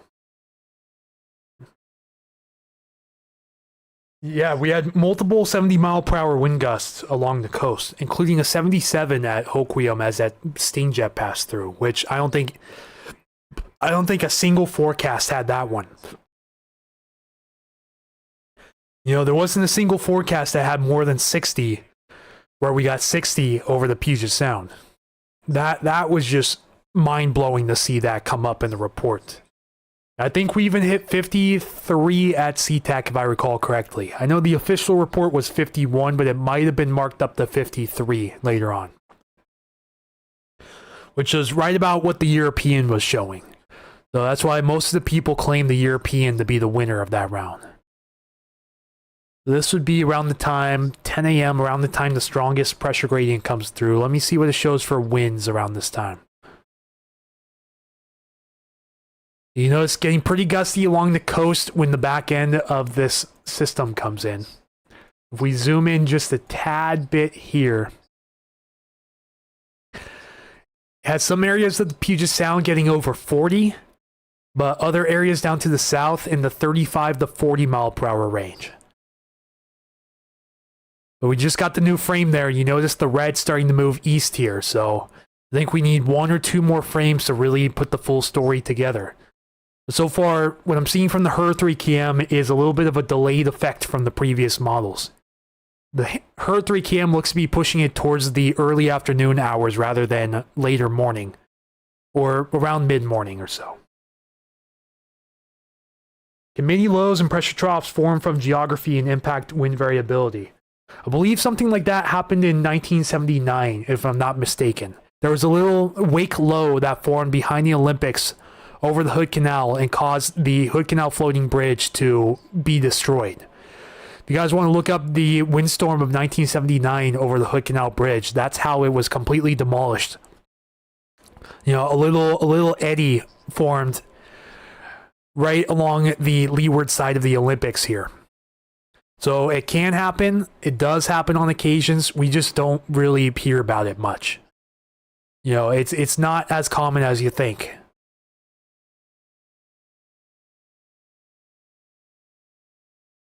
Yeah, time change this weekend. Literally the day after my birthday. So 2 a.m. on Sunday. Set your clocks back 1 hour. Yeah, this does show the 40s moving through right at noon across the area, and a strong westerly surge affecting Whidbey Island, San Juan Island, Anacortes, and some surrounding areas, including Squim. Squim possibly getting up to 50 in some areas. Stronger out near the Dungeness Spit. Interesting solution here from the HER 3KM. I'm interested to see once the NAM 3KM, the 0Z, starts to render. It should be sometime in the next half an hour to an hour what it has to say in comparison. And then the 0Z for all of the deterministics should start rendering here in the next 3 hours or so. Looks like the 0Z NAM 12KM, the wider view one with lower resolution, is already starting to render. So the NAM 3KM should be right behind it. This shows a quick moving little low pressure center moving through the area as early as 12 p.m. on Saturday. Later in the day than what the other models showed, including the NAM and the European.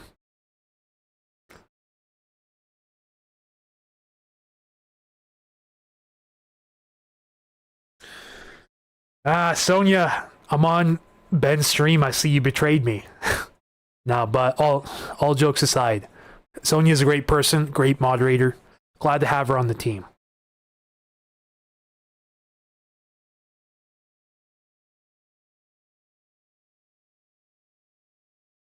Can't tell what model he's looking at right there. Okay, yeah, he's looking at the 0Z her as well as it's rendering.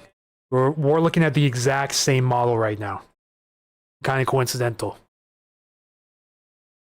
Where is everyone? Olympic Peninsula. Fellow Scorpio. Yeah, it is Scorpio season, everybody. If you're into astrology. Me, not into astrology, I just know I'm a Scorpio. Which apparently is not compatible with some signs.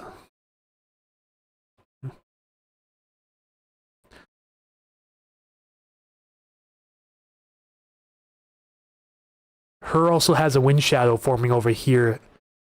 Could be a convergence zone up here later on in the afternoon on Saturday.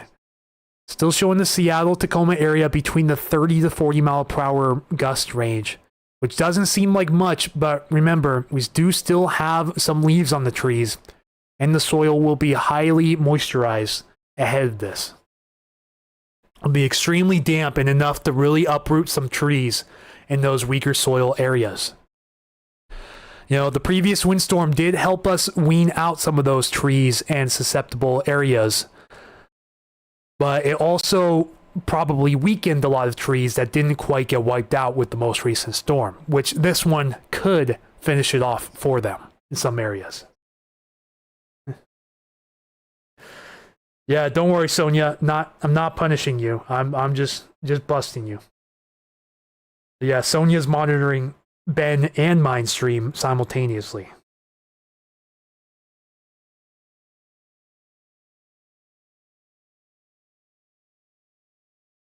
Yeah, just being fun. Don't worry. No harm taken. My follower counter in front of me was going off rapidly for Facebook all day today, but it looks like it has started to really slow down here real quick. Just slowed down right after we hit 29K. So we're at the 29K mile marker on Facebook. 29,091 to be exact. So we're about to hit 29.1K here very shortly.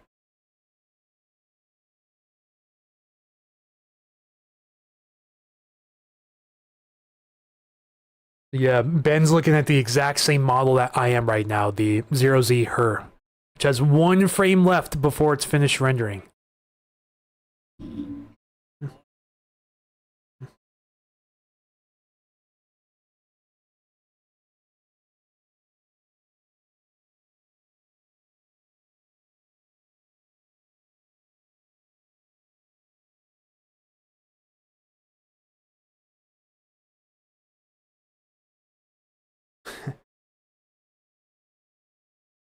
Yeah, looks like Benjamin's stream just ended.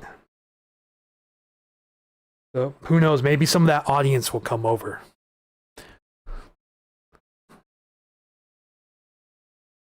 All right, just past 20 likes on the stream, 136 views. Let's see if the viewership starts to go up from this point on.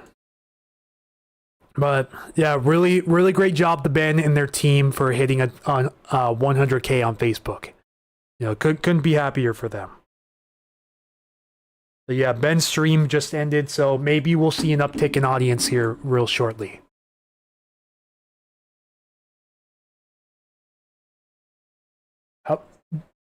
Julianne Cooley, how bad will it be in Lakewood? I have a missing dog we cannot locate. I'm so worried. Well, very sorry to hear that, Julianne. Truly, very sorry to hear that. Are you're talking about just the next 48 hours in general, I take it. Looks like it'll be relatively calm tonight, so good conditions to be outside watching it tonight. Then things really start to get kind of ugly around here. At least not on this model, but on the other models. And yeah, the NAM 3 cam's just starting to render. Let me go to the previous 18Z to show you this.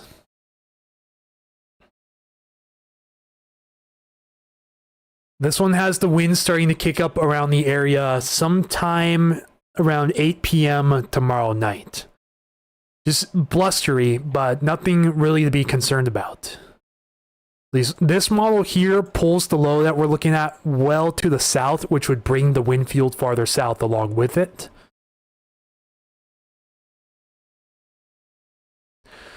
I'm anticipating in the next run, it'll pull it back up to the north, like the other models are. But that rainfall will be another story for sure. We're expecting a moderate strength atmospheric river to come through tomorrow afternoon. And this model here certainly shows it. Through 11 p.m. on the 1st, combined with that atmospheric river and the storm coming right behind it, it has Tacoma over 2 inches in some areas. Possible. Down in the Lakewood area, it has you a little bit shy of 2 inches, but still a super soaker coming up. So I really, really wish I could bring better weather for you on your search, but it doesn't look like it's going to happen. So once again, condolences and hope that your search ends successfully very soon. Yeah, I have 3 huskies back at my mom's house. I could not imagine losing even one of them.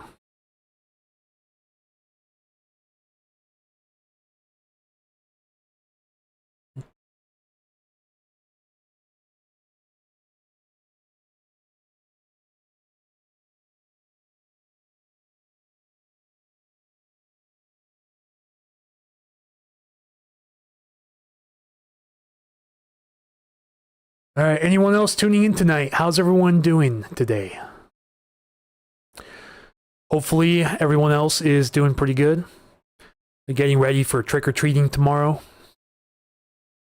Not sure what it's going to be like here at the apartment complex. Probably going to have some trick-or-treaters, but unfortunately, I'm going to be the Debbie Downer and not pass out candy this year. It's just, it is what it is.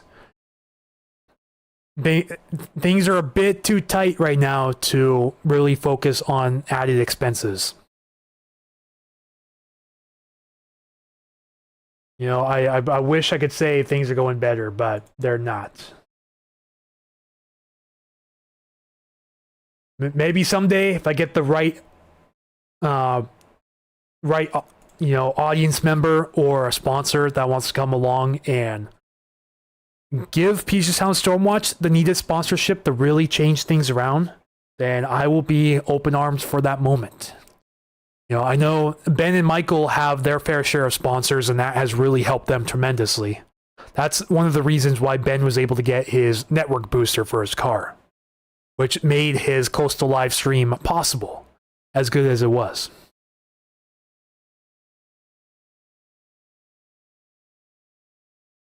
Randy Small from Whatcom County Weather posted the 12Z Euro total rain through Saturday night and the 12Z GFS for a total precip. Yeah, I know I posted an ECMWF or Euro versus GFS or American comparison on my Facebook, I believe 2 days ago now. And that forecast still holds valid up to this point. Looking right around the same, at least compared to what I'm seeing on the higher resolution forecasts like this. So I've redirected a lot of people that have questions about the rain to that post on Facebook. I guess we can do a comparison on here real quick too, while I'm at it. The total precipitation through the morning of the 2nd is what's shown here. It shows around 1.5 inches for Bellingham, just shy of 1 inch for the Olympia area, about 1.25 for Everett and Tacoma, and a little bit of a rain shadow effect here over Seattle. Maybe not quite making it up to 1 inch through midnight on Sunday.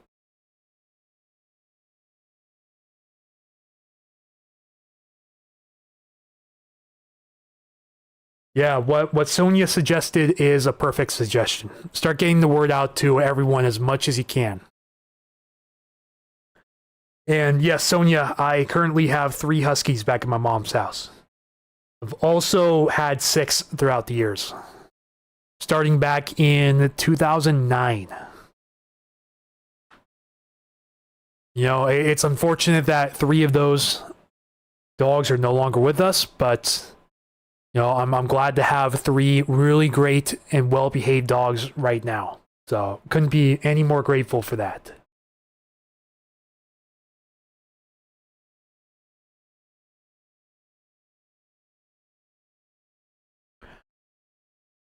So this is what the GFS shows. No, this is what the Euro shows. I'm going to switch it to the GFS. It shows a little bit of a different story here. It's lower resolution, so you're going to notice a lot of these smoother areas here. But this is known to terrain bleed quite a bit. It doesn't have as good terrain exaggeration, but it does show the rain shadow mainly over Island County, as well as parts of Snohomish, Jefferson, and possibly King counties as well. The GFS has a slightly higher rain total for Tacoma, getting up around 1.5 inches. It has a little bit below 1.5 inches for Olympia, and about 1.2 inches for Bellingham. Once again, I don't use the GFS too often, only really for comparing between the European and this model. And for purposes as well, we'll pull up the Canadian GDPS deterministic, see what it has to say, although it zooms out quite a bit. Doesn't allow you to zoom in any closer. The Canadian has a wider rain shadow covering parts of Clallam, Jefferson, Kitsap, Island, and Snohomish counties. Possibly ranging up into San Juan and parts of Skagit counties as well. But it does have the Seattle area still getting over 1 inch until you start going down into the Nisqually, and then it looks like the Olympia area is just a hair under 1 inch on the Canadian deterministic. Looks like we got 12 frames on the NAM now. Let me see what the NAM has to show for this. Maybe able to, and we crashed again. Maybe able to start showing that low pressure center a little bit better. But only time will tell. Not quite. We're not far enough out in time yet. I'm really hoping it doesn't pull the low pressure center down south again, or else we have another outlier coming up. Yes, snow levels will be around 9,000 feet. Because you can't see it on here as well, but there's a warm front that's going to transverse the area ahead of this atmospheric river. That warm front is going to warm the temperatures quite a bit, which is why it's called a warm front, and it's going to raise those snow levels up well over the pass level. So the snow levels are going to be up to around 9,000 feet, so only the highest peaks will be getting snowfall ahead of that warm front, behind the warm front, and ahead of the cold front, in an area called the warm sector. If you study weather in the Midwest, then you know what a warm sector is. It's the area between the warm front and the cold front. It's a pretty stable area around these parts, though. We don't usually have any unstable weather that forms in the warm sector. I think the kink in the flow may be forming somewhere around here. This is around 7 a.m. on... Well, 7 a.m. tomorrow, so the storm hasn't formed yet. Still waiting for a whopping 46 more frames to be rendered.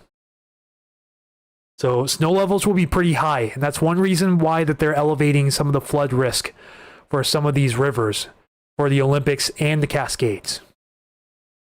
Because the elevated snowfall levels in combination with some of the melting snowfall below the pass level will result in some local river rises, such as the Snoqualmie and the Skykomish running off the Cascades. But of course, the most concerning river they have at the moment is, of course, our favorite river, the Skokomish, near Potlatch, the one that feeds into the Hood Canal. It is the only river forecasted to just barely hit minor flood stage this weekend. So we could have a flood watch issued for Mason County here overnight. Possibly.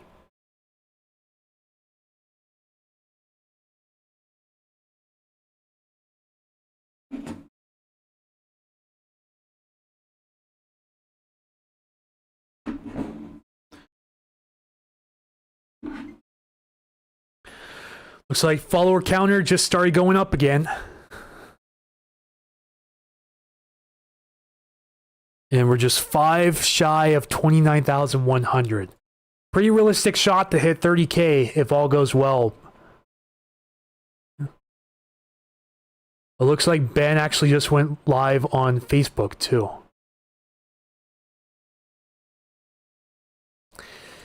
Yeah, there's software out there that you can simulcast, but it does cost a pretty penny. So what I wanted to do originally was do a simulcast, but it doesn't look like that's going to be possible without paying a significant amount of money.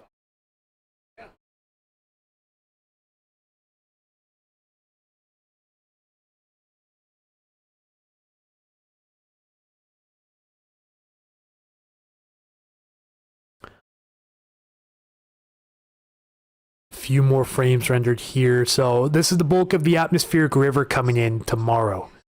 Still has it off the coast at 10 a.m., the time of this model run right now, but some isolated showers starting to fill in ahead of the cold front as early as 8 a.m. for most of western Washington. You notice we get pretty soggy here at around 10 a.m. from the border all the way down south to the Olympia area.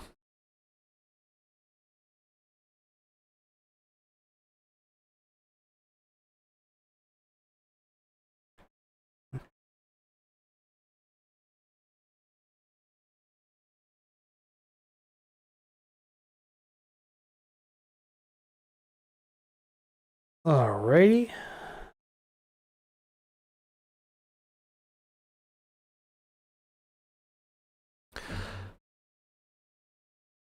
So we got a couple new people in here. Hello, everyone who may not know who I am. This is Anthony from Puget Sound Stormwatch. I'm on Facebook, YouTube, Blue Sky, Patreon, etc. Looks like people are still showing the old and slightly outdated post on Facebook. Made sure to put a disclaimer at the top of it saying, be sure to check out the new forecast. The most recent one. It looks like Christopher Nunley is also on it too. If you guys want a really good page to follow on Facebook, follow meteorologist Chris Nunley. He's actually local to the Everett area. Should be back in town here in the next couple of weeks. Really cool guy from what I've seen. He does nationwide weather updates, including a lot of weather updates up here, since Everett is his hometown.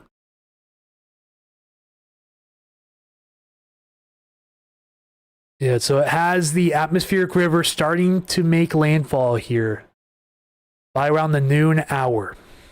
So if what this model is showing is true, it will be wet by around 6 p.m., possibly holding off till 7 p.m. for much of the Puget Sound. But, you know, the overall verdict is it's looking like a wet and windy trick-or-treating time for a majority of western Washington. Follow him on Facebook. Yeah, good choice.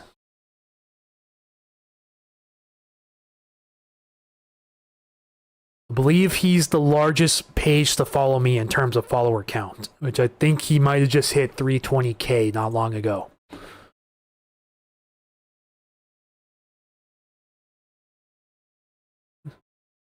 But yeah, guys, if you know anyone who would consider sponsoring Puget Sound Stormwatch, please let me know. I'm actively looking for sponsorships. You know, really at this point, anything helps. Because the way it's looking like right now, I'll probably have to go back to work here in January. You know, I've decided that with the way that things are right now in current events and with the food stamp situation and all of that, I don't want to get too political, but I will say that is a huge, huge deal.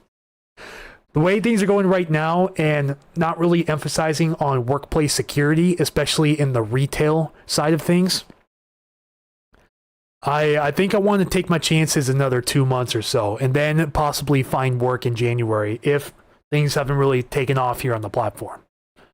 You know, this last Saturday gave me a huge boost, which really helps, but it's still nowhere near enough, sadly. But it, you know, sometimes it just is what it is. Love to continue doing this full time, but if it's not sustainable, then a tough decision has to be made.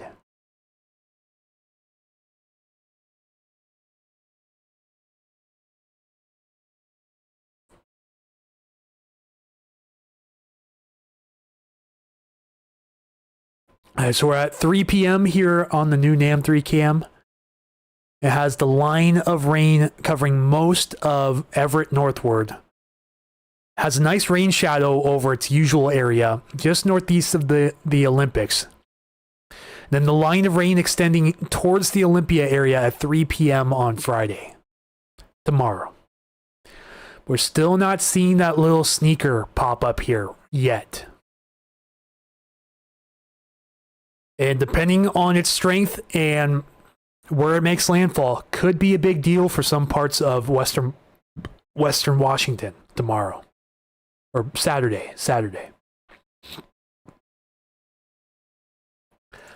And then, of course, we look out to the November 3rd and 4th timeline, where models have hinted at a larger event possibly taking place for actually the last couple of weeks. In the really long-range model runs, it had something between the 2nd and the 6th of November, but it looks like it's starting to narrow down to the 3rd and 4th.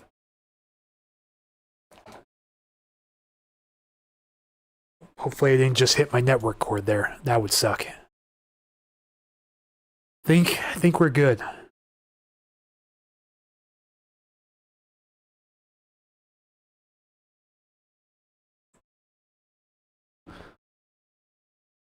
Yeah, by 5 p.m. here on the NAM 3KM, we just got these frames. It is raining pretty good over the Puget Sound. Switch it to composite reflectivity. Zoom in just a tad bit for you guys. And it has some light to moderate rain over the Tacoma area, south of Seattle and north of Olympia at 5 p.m. But then that heavier rain starts to come in by 6. So good model agreement so far on the timing of this rain around the area. In terms of wind gusts, not looking too bad for most of us. It mainly keeps the wind threat north into Whatcom County, some of the open waters up there. So, Keith Capolero, this is going to be your time tomorrow.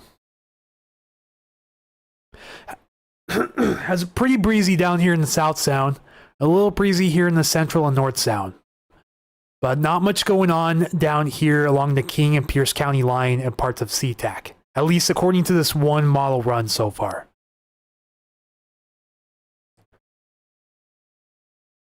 Don't even believe the cold front has passed through yet, because it should have these winds out of the south, which it does. So the cold front is still off the coast at this time. Winds coming out of the south across the area. We likely won't see peak gusts until a little bit later on in the afternoon tomorrow, and that's what this is starting to show as that contour there just filled in with that next frame. See how it's pink now over SeaTac in those areas. So it's looking like a blustery night is in store tomorrow, if I didn't already say it twice, 3 times, or 4 times. Just got to keep reiterating that for a fact. So current NAM model at its time frame, the 0Z, out at 7 p.m. tomorrow, has the strongest winds over the area being over the Olympic Mountains and over Bellingham Bay and the surrounding areas of western Whatcom County. Definitely looks like a good stream day, Keith, if you're still hanging around. Looks like a good day to stream the weather up there in Whatcom County. Could also watch some of these little convective features ahead of the front too, because we saw how that worked on last Saturday, where some of these convective showers came through and mixed down some of those winds before the main event actually happened, and that caused quite a bit of damage around some of these parts.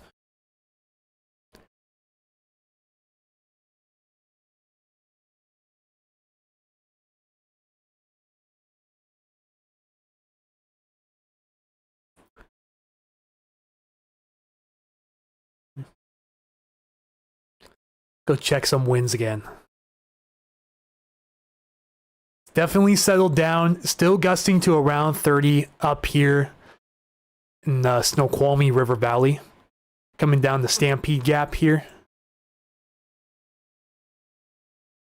But not seeing much around the open waters, looking mostly calm right now. Still here, says Keith. I'd agree that this is the calm before the storm. Gusting a little bit out at these buoys here, but not seeing too much to be concerned about yet.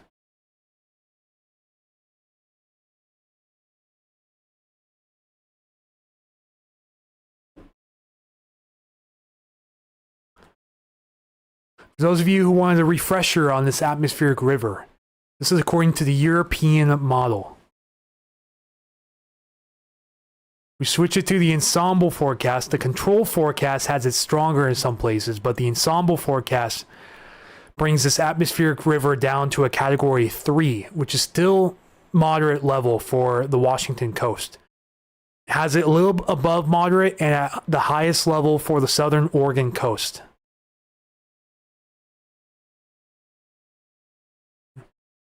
Go for the foothills locations, has a lower end category 2. Farther inland, still category 2.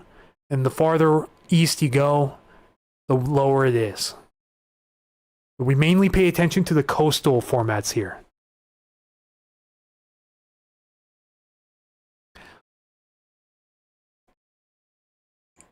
So this is historical, the past 7 days. This is the one we're looking at here, the upcoming 7 days. So in case you might have missed it, it has a category 3 atmospheric river impacting the Washington coast over the next 7 days. This is just a reminder of the AR scale, the atmospheric river scale. This is integrated water vapor transport. The higher it is, the stronger the atmospheric river, and also the duration too.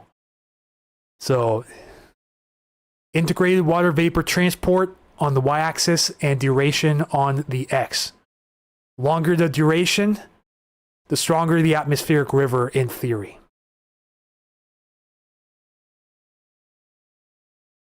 That's just what this website's showing here. Really cool website if you guys want to go look at it. This is the CW3E, or Center for Western Weather and Water Extremes. This is the service that rates the atmospheric rivers on a scale of 1 to 5.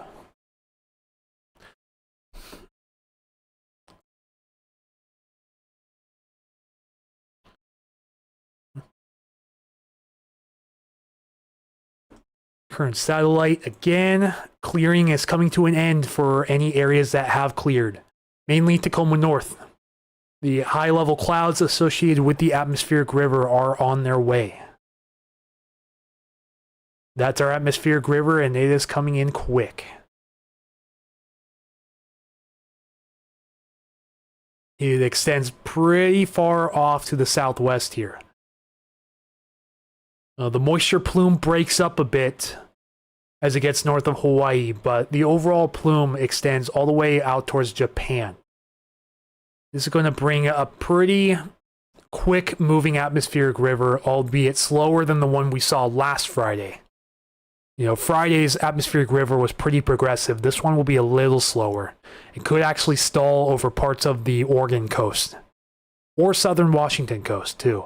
Then we watch some area in here for that little sneaker low, as I like to call it.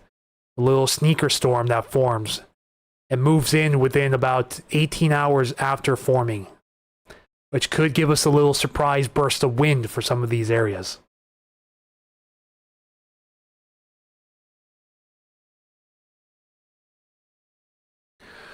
Noticing here on the NAM as more frames come in, it wants to hold the atmospheric river over the area a little while longer than the other models show, which could increase our rainfall amounts even more.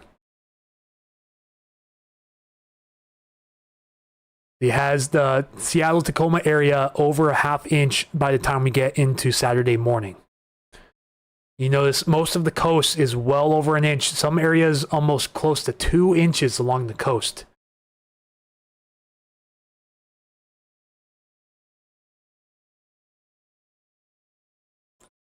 This is the progression we have so far out to 2 a.m.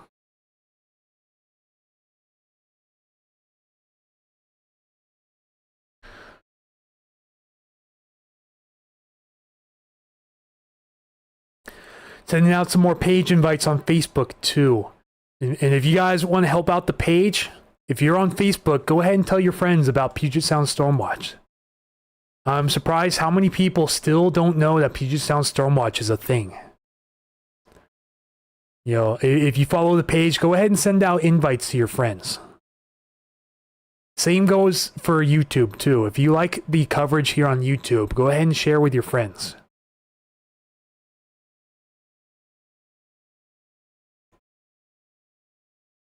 Yeah, I do believe Randy Small may also go live on coverage tomorrow too. Tomorrow or Saturday, because both look like strong wind events possible for areas over the Salish Sea and surrounding areas. Could be a huge area of interest.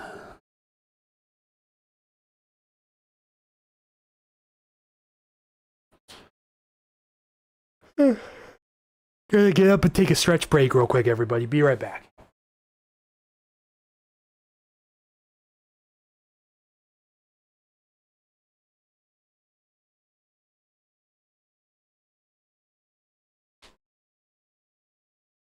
Just 2 followers away from hitting 29.1K on Facebook. So, need 902 to get to 30,000.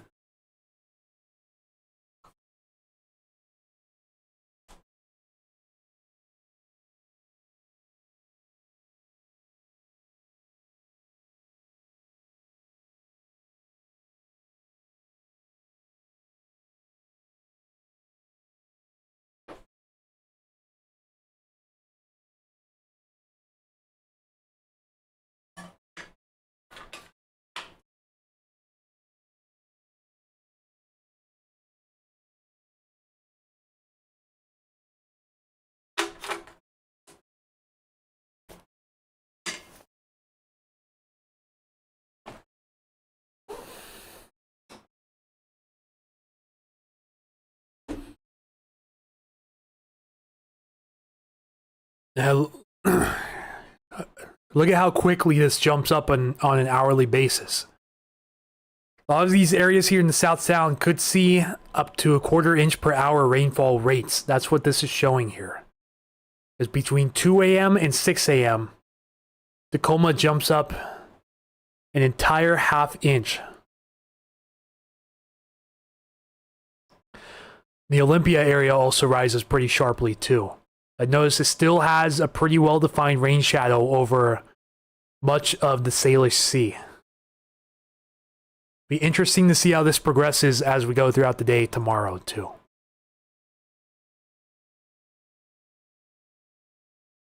See, and the axis of the atmospheric river is still aimed directly over us on the NAM. With some of these stronger showers, if these are convective, they could mix down some of those stronger winds towards the surface like we saw last Saturday.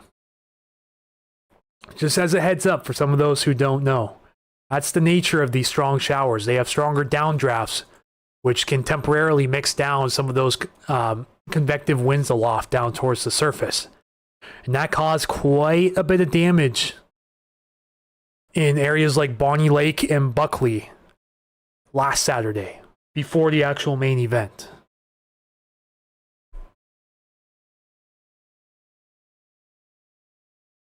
Ooh, looks like Ben already ended his live stream.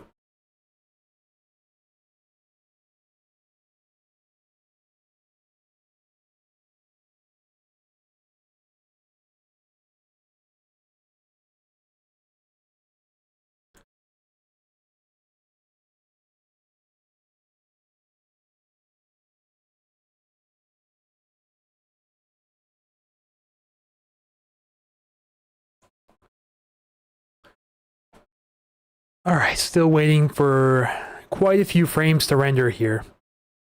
Mainly anxious to see what this shows off the coast with that little surface low forming in the flow, if it's even showing up yet. Okay, so it is. So we're all the way out to the early morning hours. It shows the surface low tracking a little farther south, but around the same strength as the HER. If it follows this path, we could be in for some stronger winds down here in the Puget Sound, even at the same strength it was showing on the HER. This would be at 8 o'clock, and it has the center of low pressure due west of Cape Disappointment, moving off towards the northeast. Looks like it wants to make landfall somewhere around La Push, Quileute area, quite a bit farther south than Cape Flattery. Here in the North Stillaguamish Valley, where a strong storm comes from west, we got a strong east wind as it sucks it out on the surface as the west comes in on top. Like a thunderstorm, will this be the same? Well, that is a wonderful question, and it doesn't quite look like the favorable setup for that. You know, on Saturday, we had this almost due east moving pretty deep surface trough with this sting jet feature that moved directly into Grays Harbor County that produced a 77 mile per hour gust for Aberdeen. This one's moving quite a bit north of that area and much weaker in magnitude. So we're looking for an overall different setup here. Although with the track and the strength, I don't think we're going to have to worry much about east winds with this. I know the big one was November of last year, and that definitely sets the maximum standard for east wind events. You know, that was just awful for a lot of areas, especially King and Snohomish counties. Arlington to Darrington River.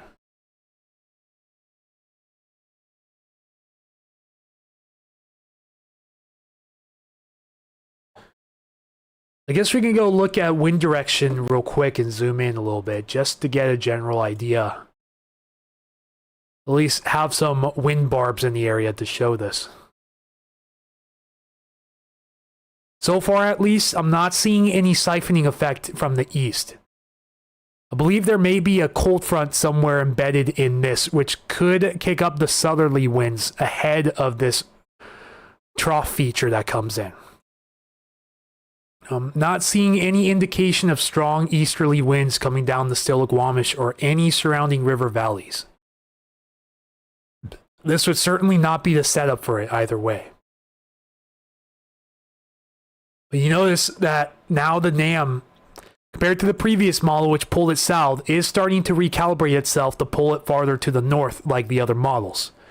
And it's showing some pretty strong wind gusts directly off of Long Beach and Cape Disappointment, all the way down to Cannon Beach and Seaside, possibly getting over 60 miles per hour in some spots. Over the Puget Sound, on the other hand, has a lot of areas getting close to 45 miles per hour. This would be at noon on Saturday. So a little bit later on the timing as well compared to the Euro. So both the HER and the NAM have pushed the timing back quite a bit. Because originally the time frame was going to be somewhere between 5 and 11 a.m. and then 8 and 11 a.m. Now it looks like it's going to be afternoon for most of the areas. But once the next few frames start to render, then we should be in full proximity of this event. They're so strong when it happens. Yeah, the pressure gradients through the valleys are no jokes. And that mountain wave activity that we saw last November was extraordinary. You know, think of it like a tsunami of air coming through the mountain gaps. It was something I've realistically never seen before, unless you count Veterans Day 2014. In which case, I haven't gone too in-depth into that forecast previously. I just know that the anniversary for it, the 11-year anniversary, is coming up. It was one of the strongest east wind events I can remember in recent history, around the same magnitude as the bomb cyclone.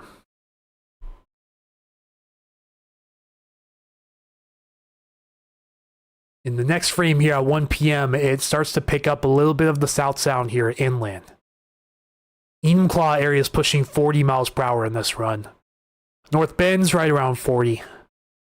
Downtown Seattle area is right around 40. Everett's at 40. But a little bit less here in the river valleys, including the Skykomish. Not showing as much for Bellingham at this time either. It looks like it could get briefly strong here, too, as these frames come into rendering. Yeah, as Sonia said, Be sure to like, subscribe, and ring that bell for future live streams. Thank you again for reminding everyone, Sonia. If you guys are pleased with this coverage so far, please remember to tune in for other future live streams like this. But the NAM's showing some pretty interesting solutions here as it starts to render. It shows Tacoma and Everett both getting up to 45 miles per hour. Pulling up my approximate coordinates here, and it shows my approximate area getting close to 50 miles per hour at 2 p.m. on my birthday of all days, November 1st. And only then do we get a significant decrease of wind speeds behind that. But notice it does pull that westerly surge in. Maybe not due west, a little bit south of west this time around. I think this is likely when the pressure rise starts to collapse in on itself. We don't have as much of a pressure gradient over this area. It brings a 1002 millibar low right into Squim, which would be favorable for a strong pressure gradient over this area. Interested to see if it brings this back end of the low pressure in and what its wind speeds are for this area too. Just got to wait a couple more frames for that. 14 more frames to render on this, and then we have an official 0Z NAM 3 cam forecast.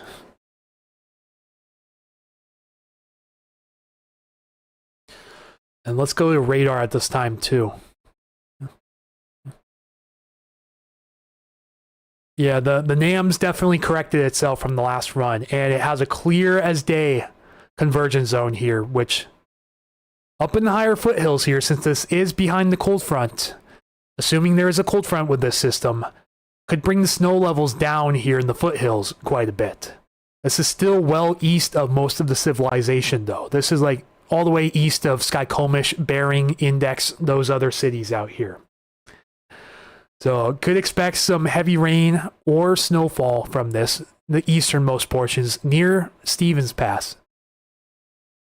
Behind that front, but definitely has a Puget Sound conversion zone, and one moving from north to south too, because we just went from frame 47 to 48 right there, and it pulls it south pretty quickly. So it looks like a fairly progressive moving convergence zone from north to south across the area. Possibly getting down to I-90 by 5 p.m. on Saturday. Yes, like Sonia said, we would greatly appreciate shares. For sure. We just passed 29,100 followers on Facebook, so we need a little under 900 to get to that 30K mark. Hoping to hit that by Saturday. It'd be a really, really huge birthday present for me.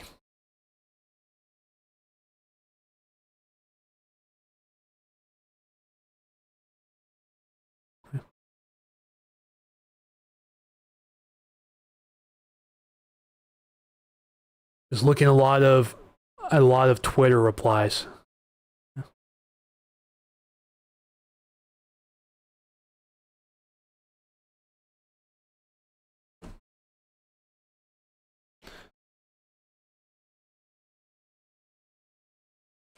I'll be darned, Michael is live tonight. He's already got over 400 people, so sure enough, called that one. I said, I wonder if Mike goes live tonight too, and look what happens, Mike's live.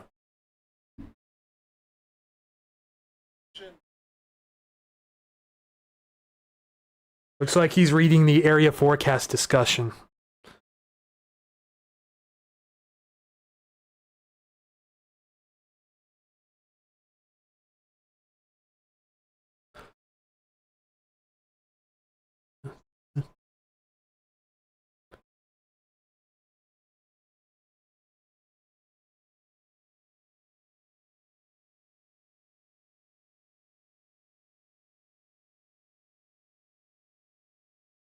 And it shows the Puget Sound convergence zone starting to die out later on in the afternoon around 7 p.m. over I-90.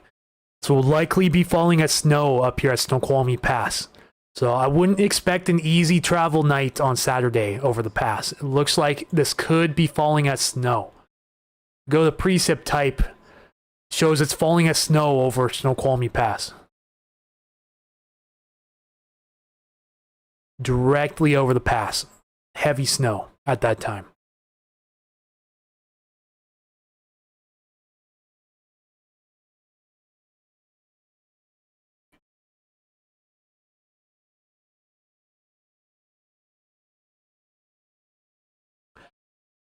This model shows a strong westerly surge impacting Whidbey Island at 5 p.m. on Saturday. Close to 50 miles per hour possible here along Whidbey and Camano Islands, as well as Diamond Point, Discovery Bay, and Squim Bay.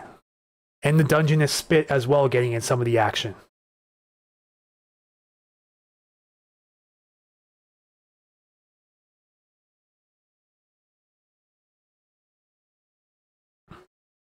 Yeah, Michael streams blow mine out of the water. Not even close. Then again, he's got around 100 times more followers, more subscribers on YouTube. Be interesting to see if this verifies on the NAM, because now all of the major models are lining up for something on Saturday morning or afternoon, officially.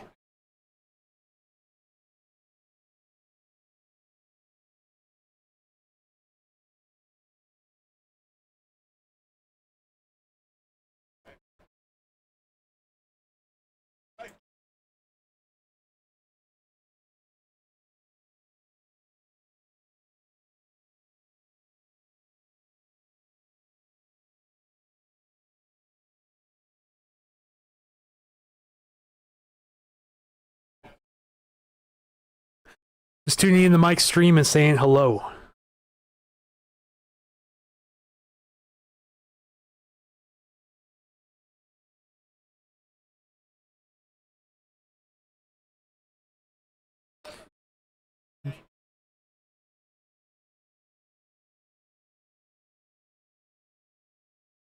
So this is what the atmospheric river looks like currently on satellite. The leading edge of the cloud bank is starting to make landfall right now, but no precipitation showing up on the coastal radar quite yet.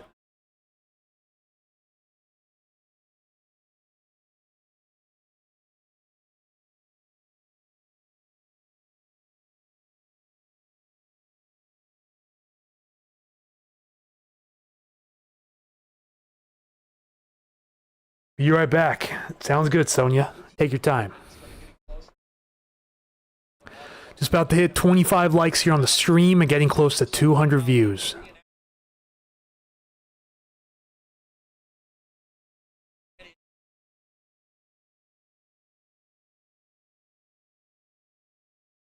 I think we'll probably start wrapping things up here around 8 o'clock. It looks like most of the audience is starting to head out. Yeah, I'm very sorry, guys, if this was more of a boring live stream. There's no, like, actual active weather happening right now.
Looks quiet so far. Quiet it is. Is the calm before the storm officially? It's looking like a really active week coming up around this area. Let's see if we've got any rendering yet. No, we don't. Waiting to see if the 0Zs were going to start rendering here soon for any of the big deterministics.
Looks like my comment was missed, but you know, that's perfectly okay.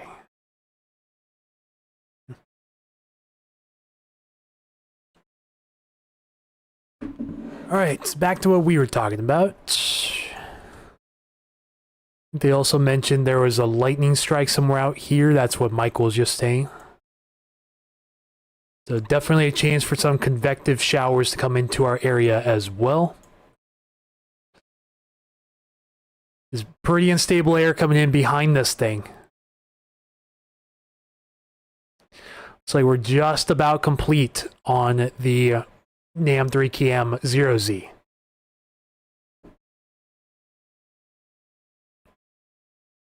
And now that this model is finished, now we can use this for a complete forecast for Saturday. This is going to be the area of interest right here. If this model verifies at 2 p.m. on Saturday, could have 40 to 45 mile per hour gusts, and some areas possibly higher than that. Right ahead of what looks like a cold front on the front end of this storm coming through. Now all models are picking up on this little sneaker storm forming somewhere off the coast behind the atmospheric river. You gotta zoom way out to see it.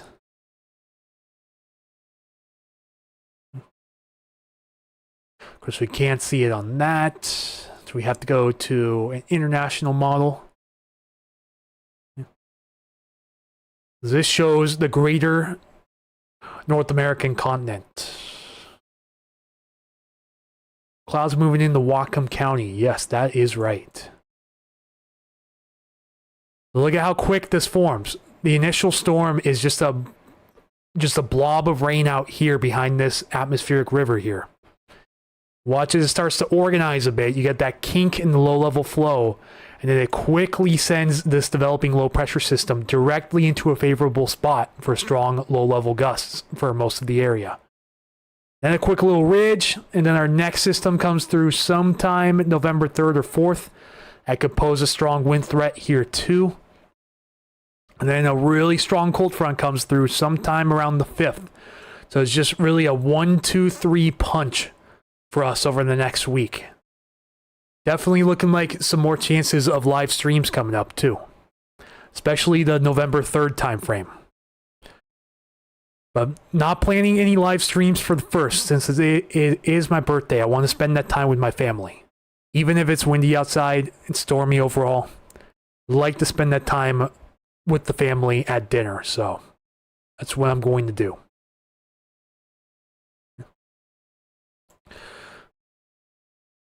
So yeah, here's our current atmospheric river extending all the way across the northern Pacific. And that next little storm comes through and sort of holds off on the atmospheric river over parts of Oregon and Washington. Then it starts to move down south towards California. And then this next coming system on the 3rd could bring another plume of moisture with it. Maybe another quick hitting progressive atmospheric river along with that. And maybe another atmospheric river looking likely here too, towards the end of this forecast range, which is November 5th on this one.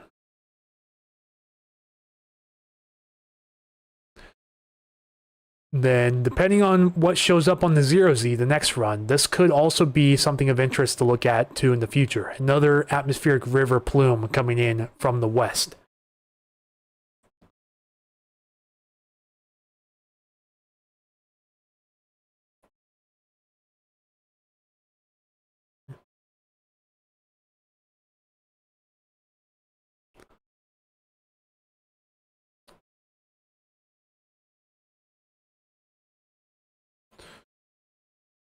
All right, guys, guess we'll get some last minute questions, comments, and concerns out of the way.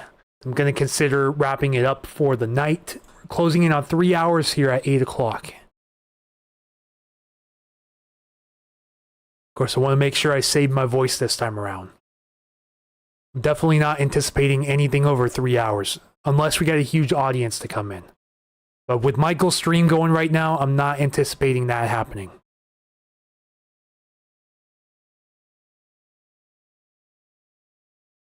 Just waiting for this 0Z to come off the press. Definitely going to make an update on the Her and Nam models here on Facebook once this is all said and done.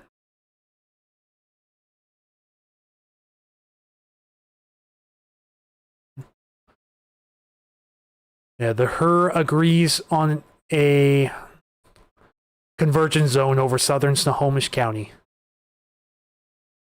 Shows it progressively moving south, but we won't be able to see farther than this until the 6Z runs overnight.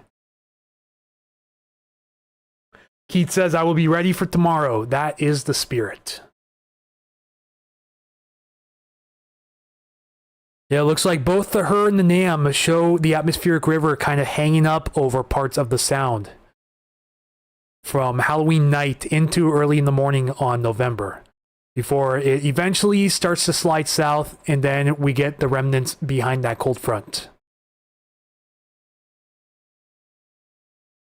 Because the atmospheric river moves out, and then that little sneaker system comes in, brings some more moisture, and then we start to dry out, in exception of the convergence zone up here. See what it's showing for lightning flash density if it does. Not showing much, if anything, over western Washington during that time.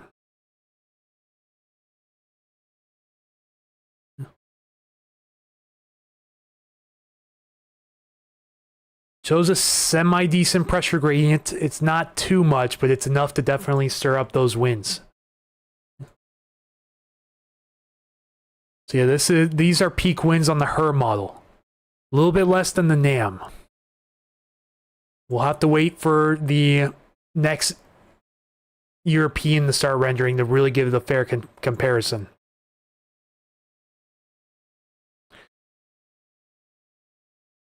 But anyways, guys, if you'd like to send a last-minute donation to help out Puget Sound Stormwatch, highly appreciate that. All donations go back into the channel, making sure everything stays up and steady like this.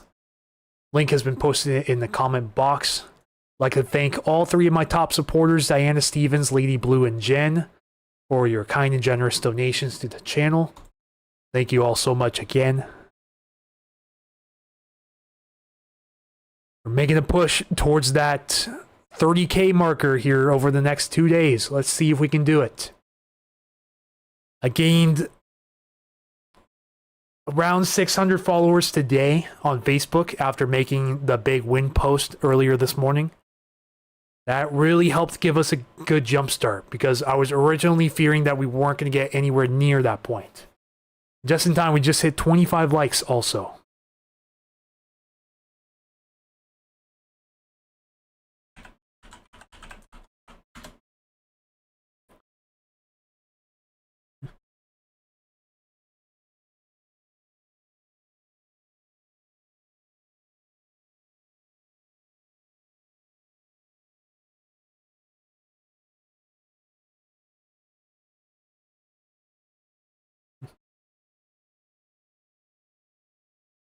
Keith says, thanks again, Anthony. Like chatting on here with you. Same to you, Keith.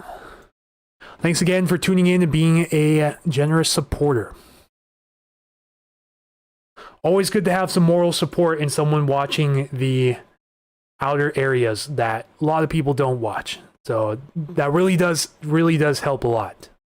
Well, thank you for that. Gonna put out probably one more post on the subscriber page as well. Always appreciate a heads up. Thank you again, Jaw George, for being a regular supporter. Yeah, there's some lightning popping up here behind the front.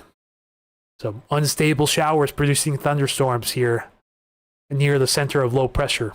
But this should pull well northeast of the area, so not expecting a huge widespread lightning risk with this.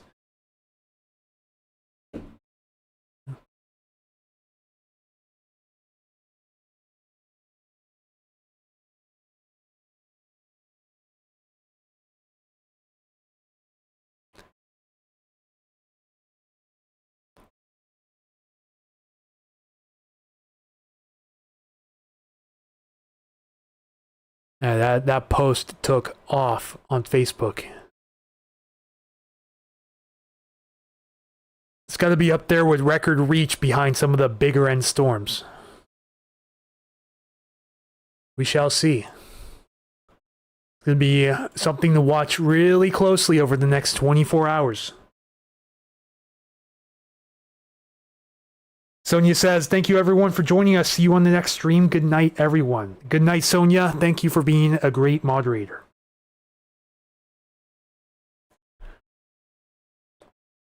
It looks like we're going to end it here around 2 hours and 50 minutes, or just shy of it.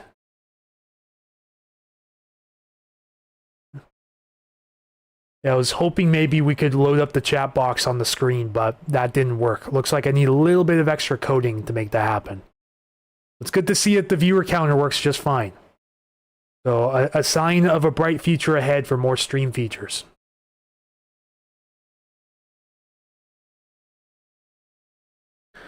Thank you all so much again for tuning in. Look out for that next post on Facebook.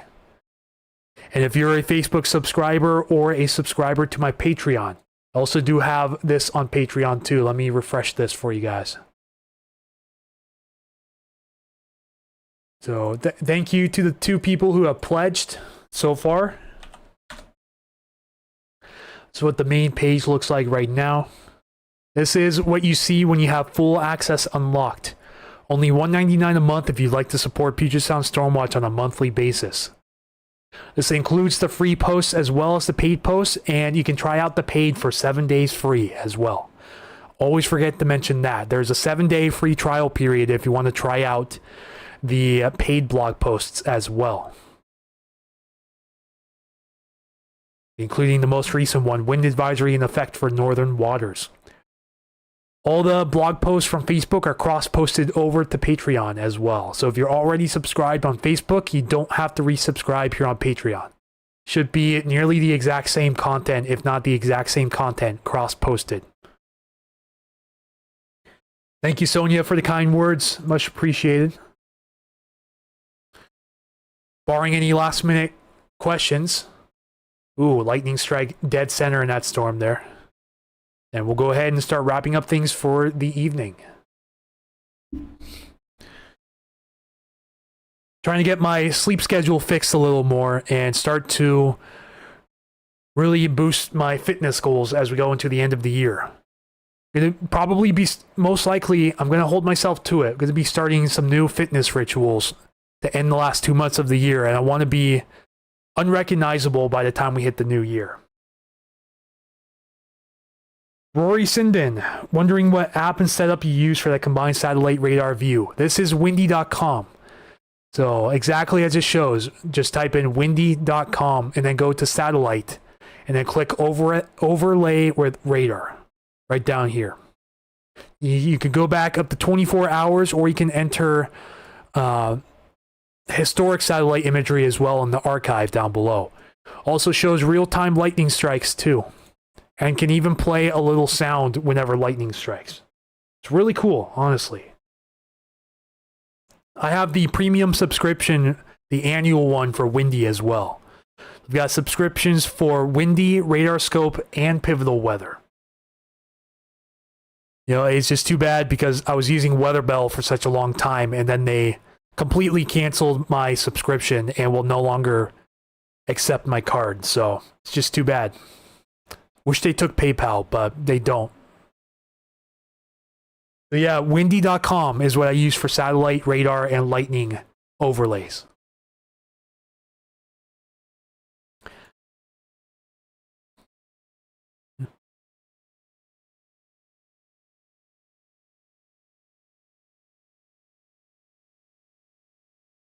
Let's see, do we have an exact subscriber count at the moment?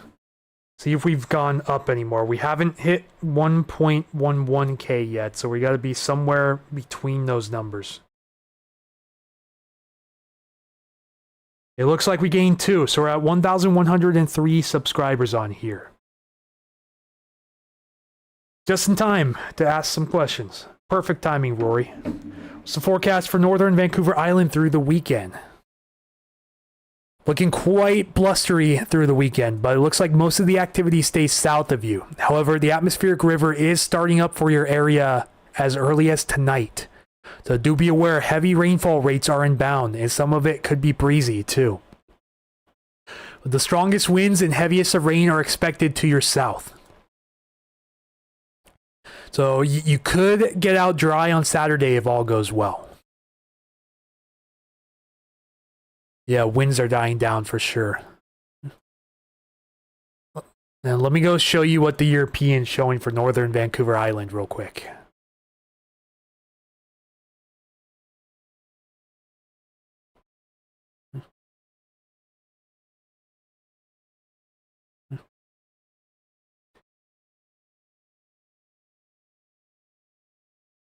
Yeah, so it has your area getting the strongest rain between 5 a.m. and 8 a.m. tomorrow morning. And then that atmospheric river slides south. Luckily, this little sneaker storm that forms here is likely going to affect areas well south of you. So we're not anticipating any big impacts from that. However, then we also watch a storm system come through in a couple days after that that could bring some breezy and rainy conditions to northern Vancouver Island depending on the track. Track still bounces around quite a bit. So we'll have to watch that closely. But then another huge front comes through around midweek as well, which could give you some widespread rain up there. Maybe a little bit of wind on the south end of this pressure gradient too.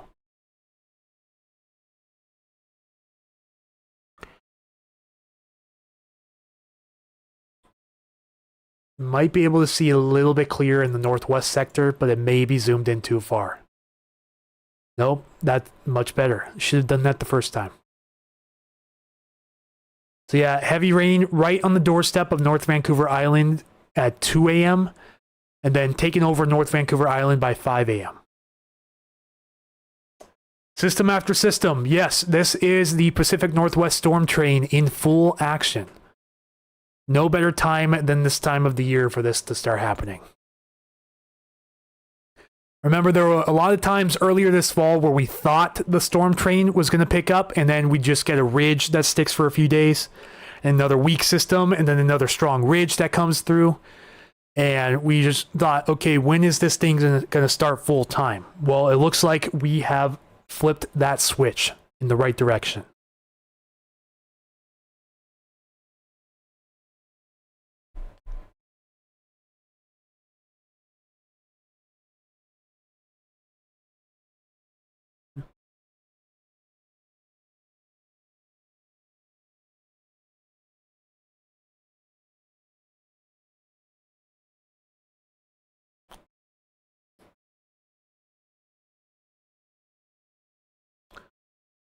Let's see if there's any other products I want to bring up here real quick.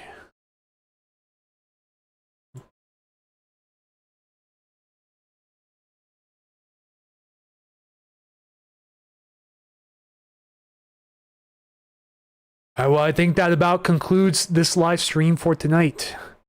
So once again, thank you all so much for tuning in with me. Wasn't as popular of a stream as I anticipated, but that's okay. Looks like all the big Pacific Northwest weather streamers all streamed tonight. So good to see a lot of questions being answered with that. Assuming Mike is still streaming, which I think he is, I'll be tuning into that one for the rest of the evening. Which he is, so. You guys want to see me over there, I'll be in the comment section over there. You guys want to say hello. Rory says, thanks so much. Thank you, Rory, for tuning in. Need 888 followers on Facebook to get to 30K. Can we hit that on or before November 1st? Would be the greatest birthday gift I could imagine. All right, so we're going to end this thing just shy of 3 hours. At 26 likes, 192 views at the moment. So thank you guys so much. This is Anthony with Puget Sound Stormwatch, going to be signing off for the night. I may be live streaming tomorrow. It depends on what goes on for Halloween. But yeah, I should see you guys sometime November 2nd or November 3rd to stream that upcoming event. Depends on the time of day when we start to get in range of the high forecast, the high resolution models for that time to really start to pinpoint down some times. Because it's looking quite windy for this area right now on the European and GFS models.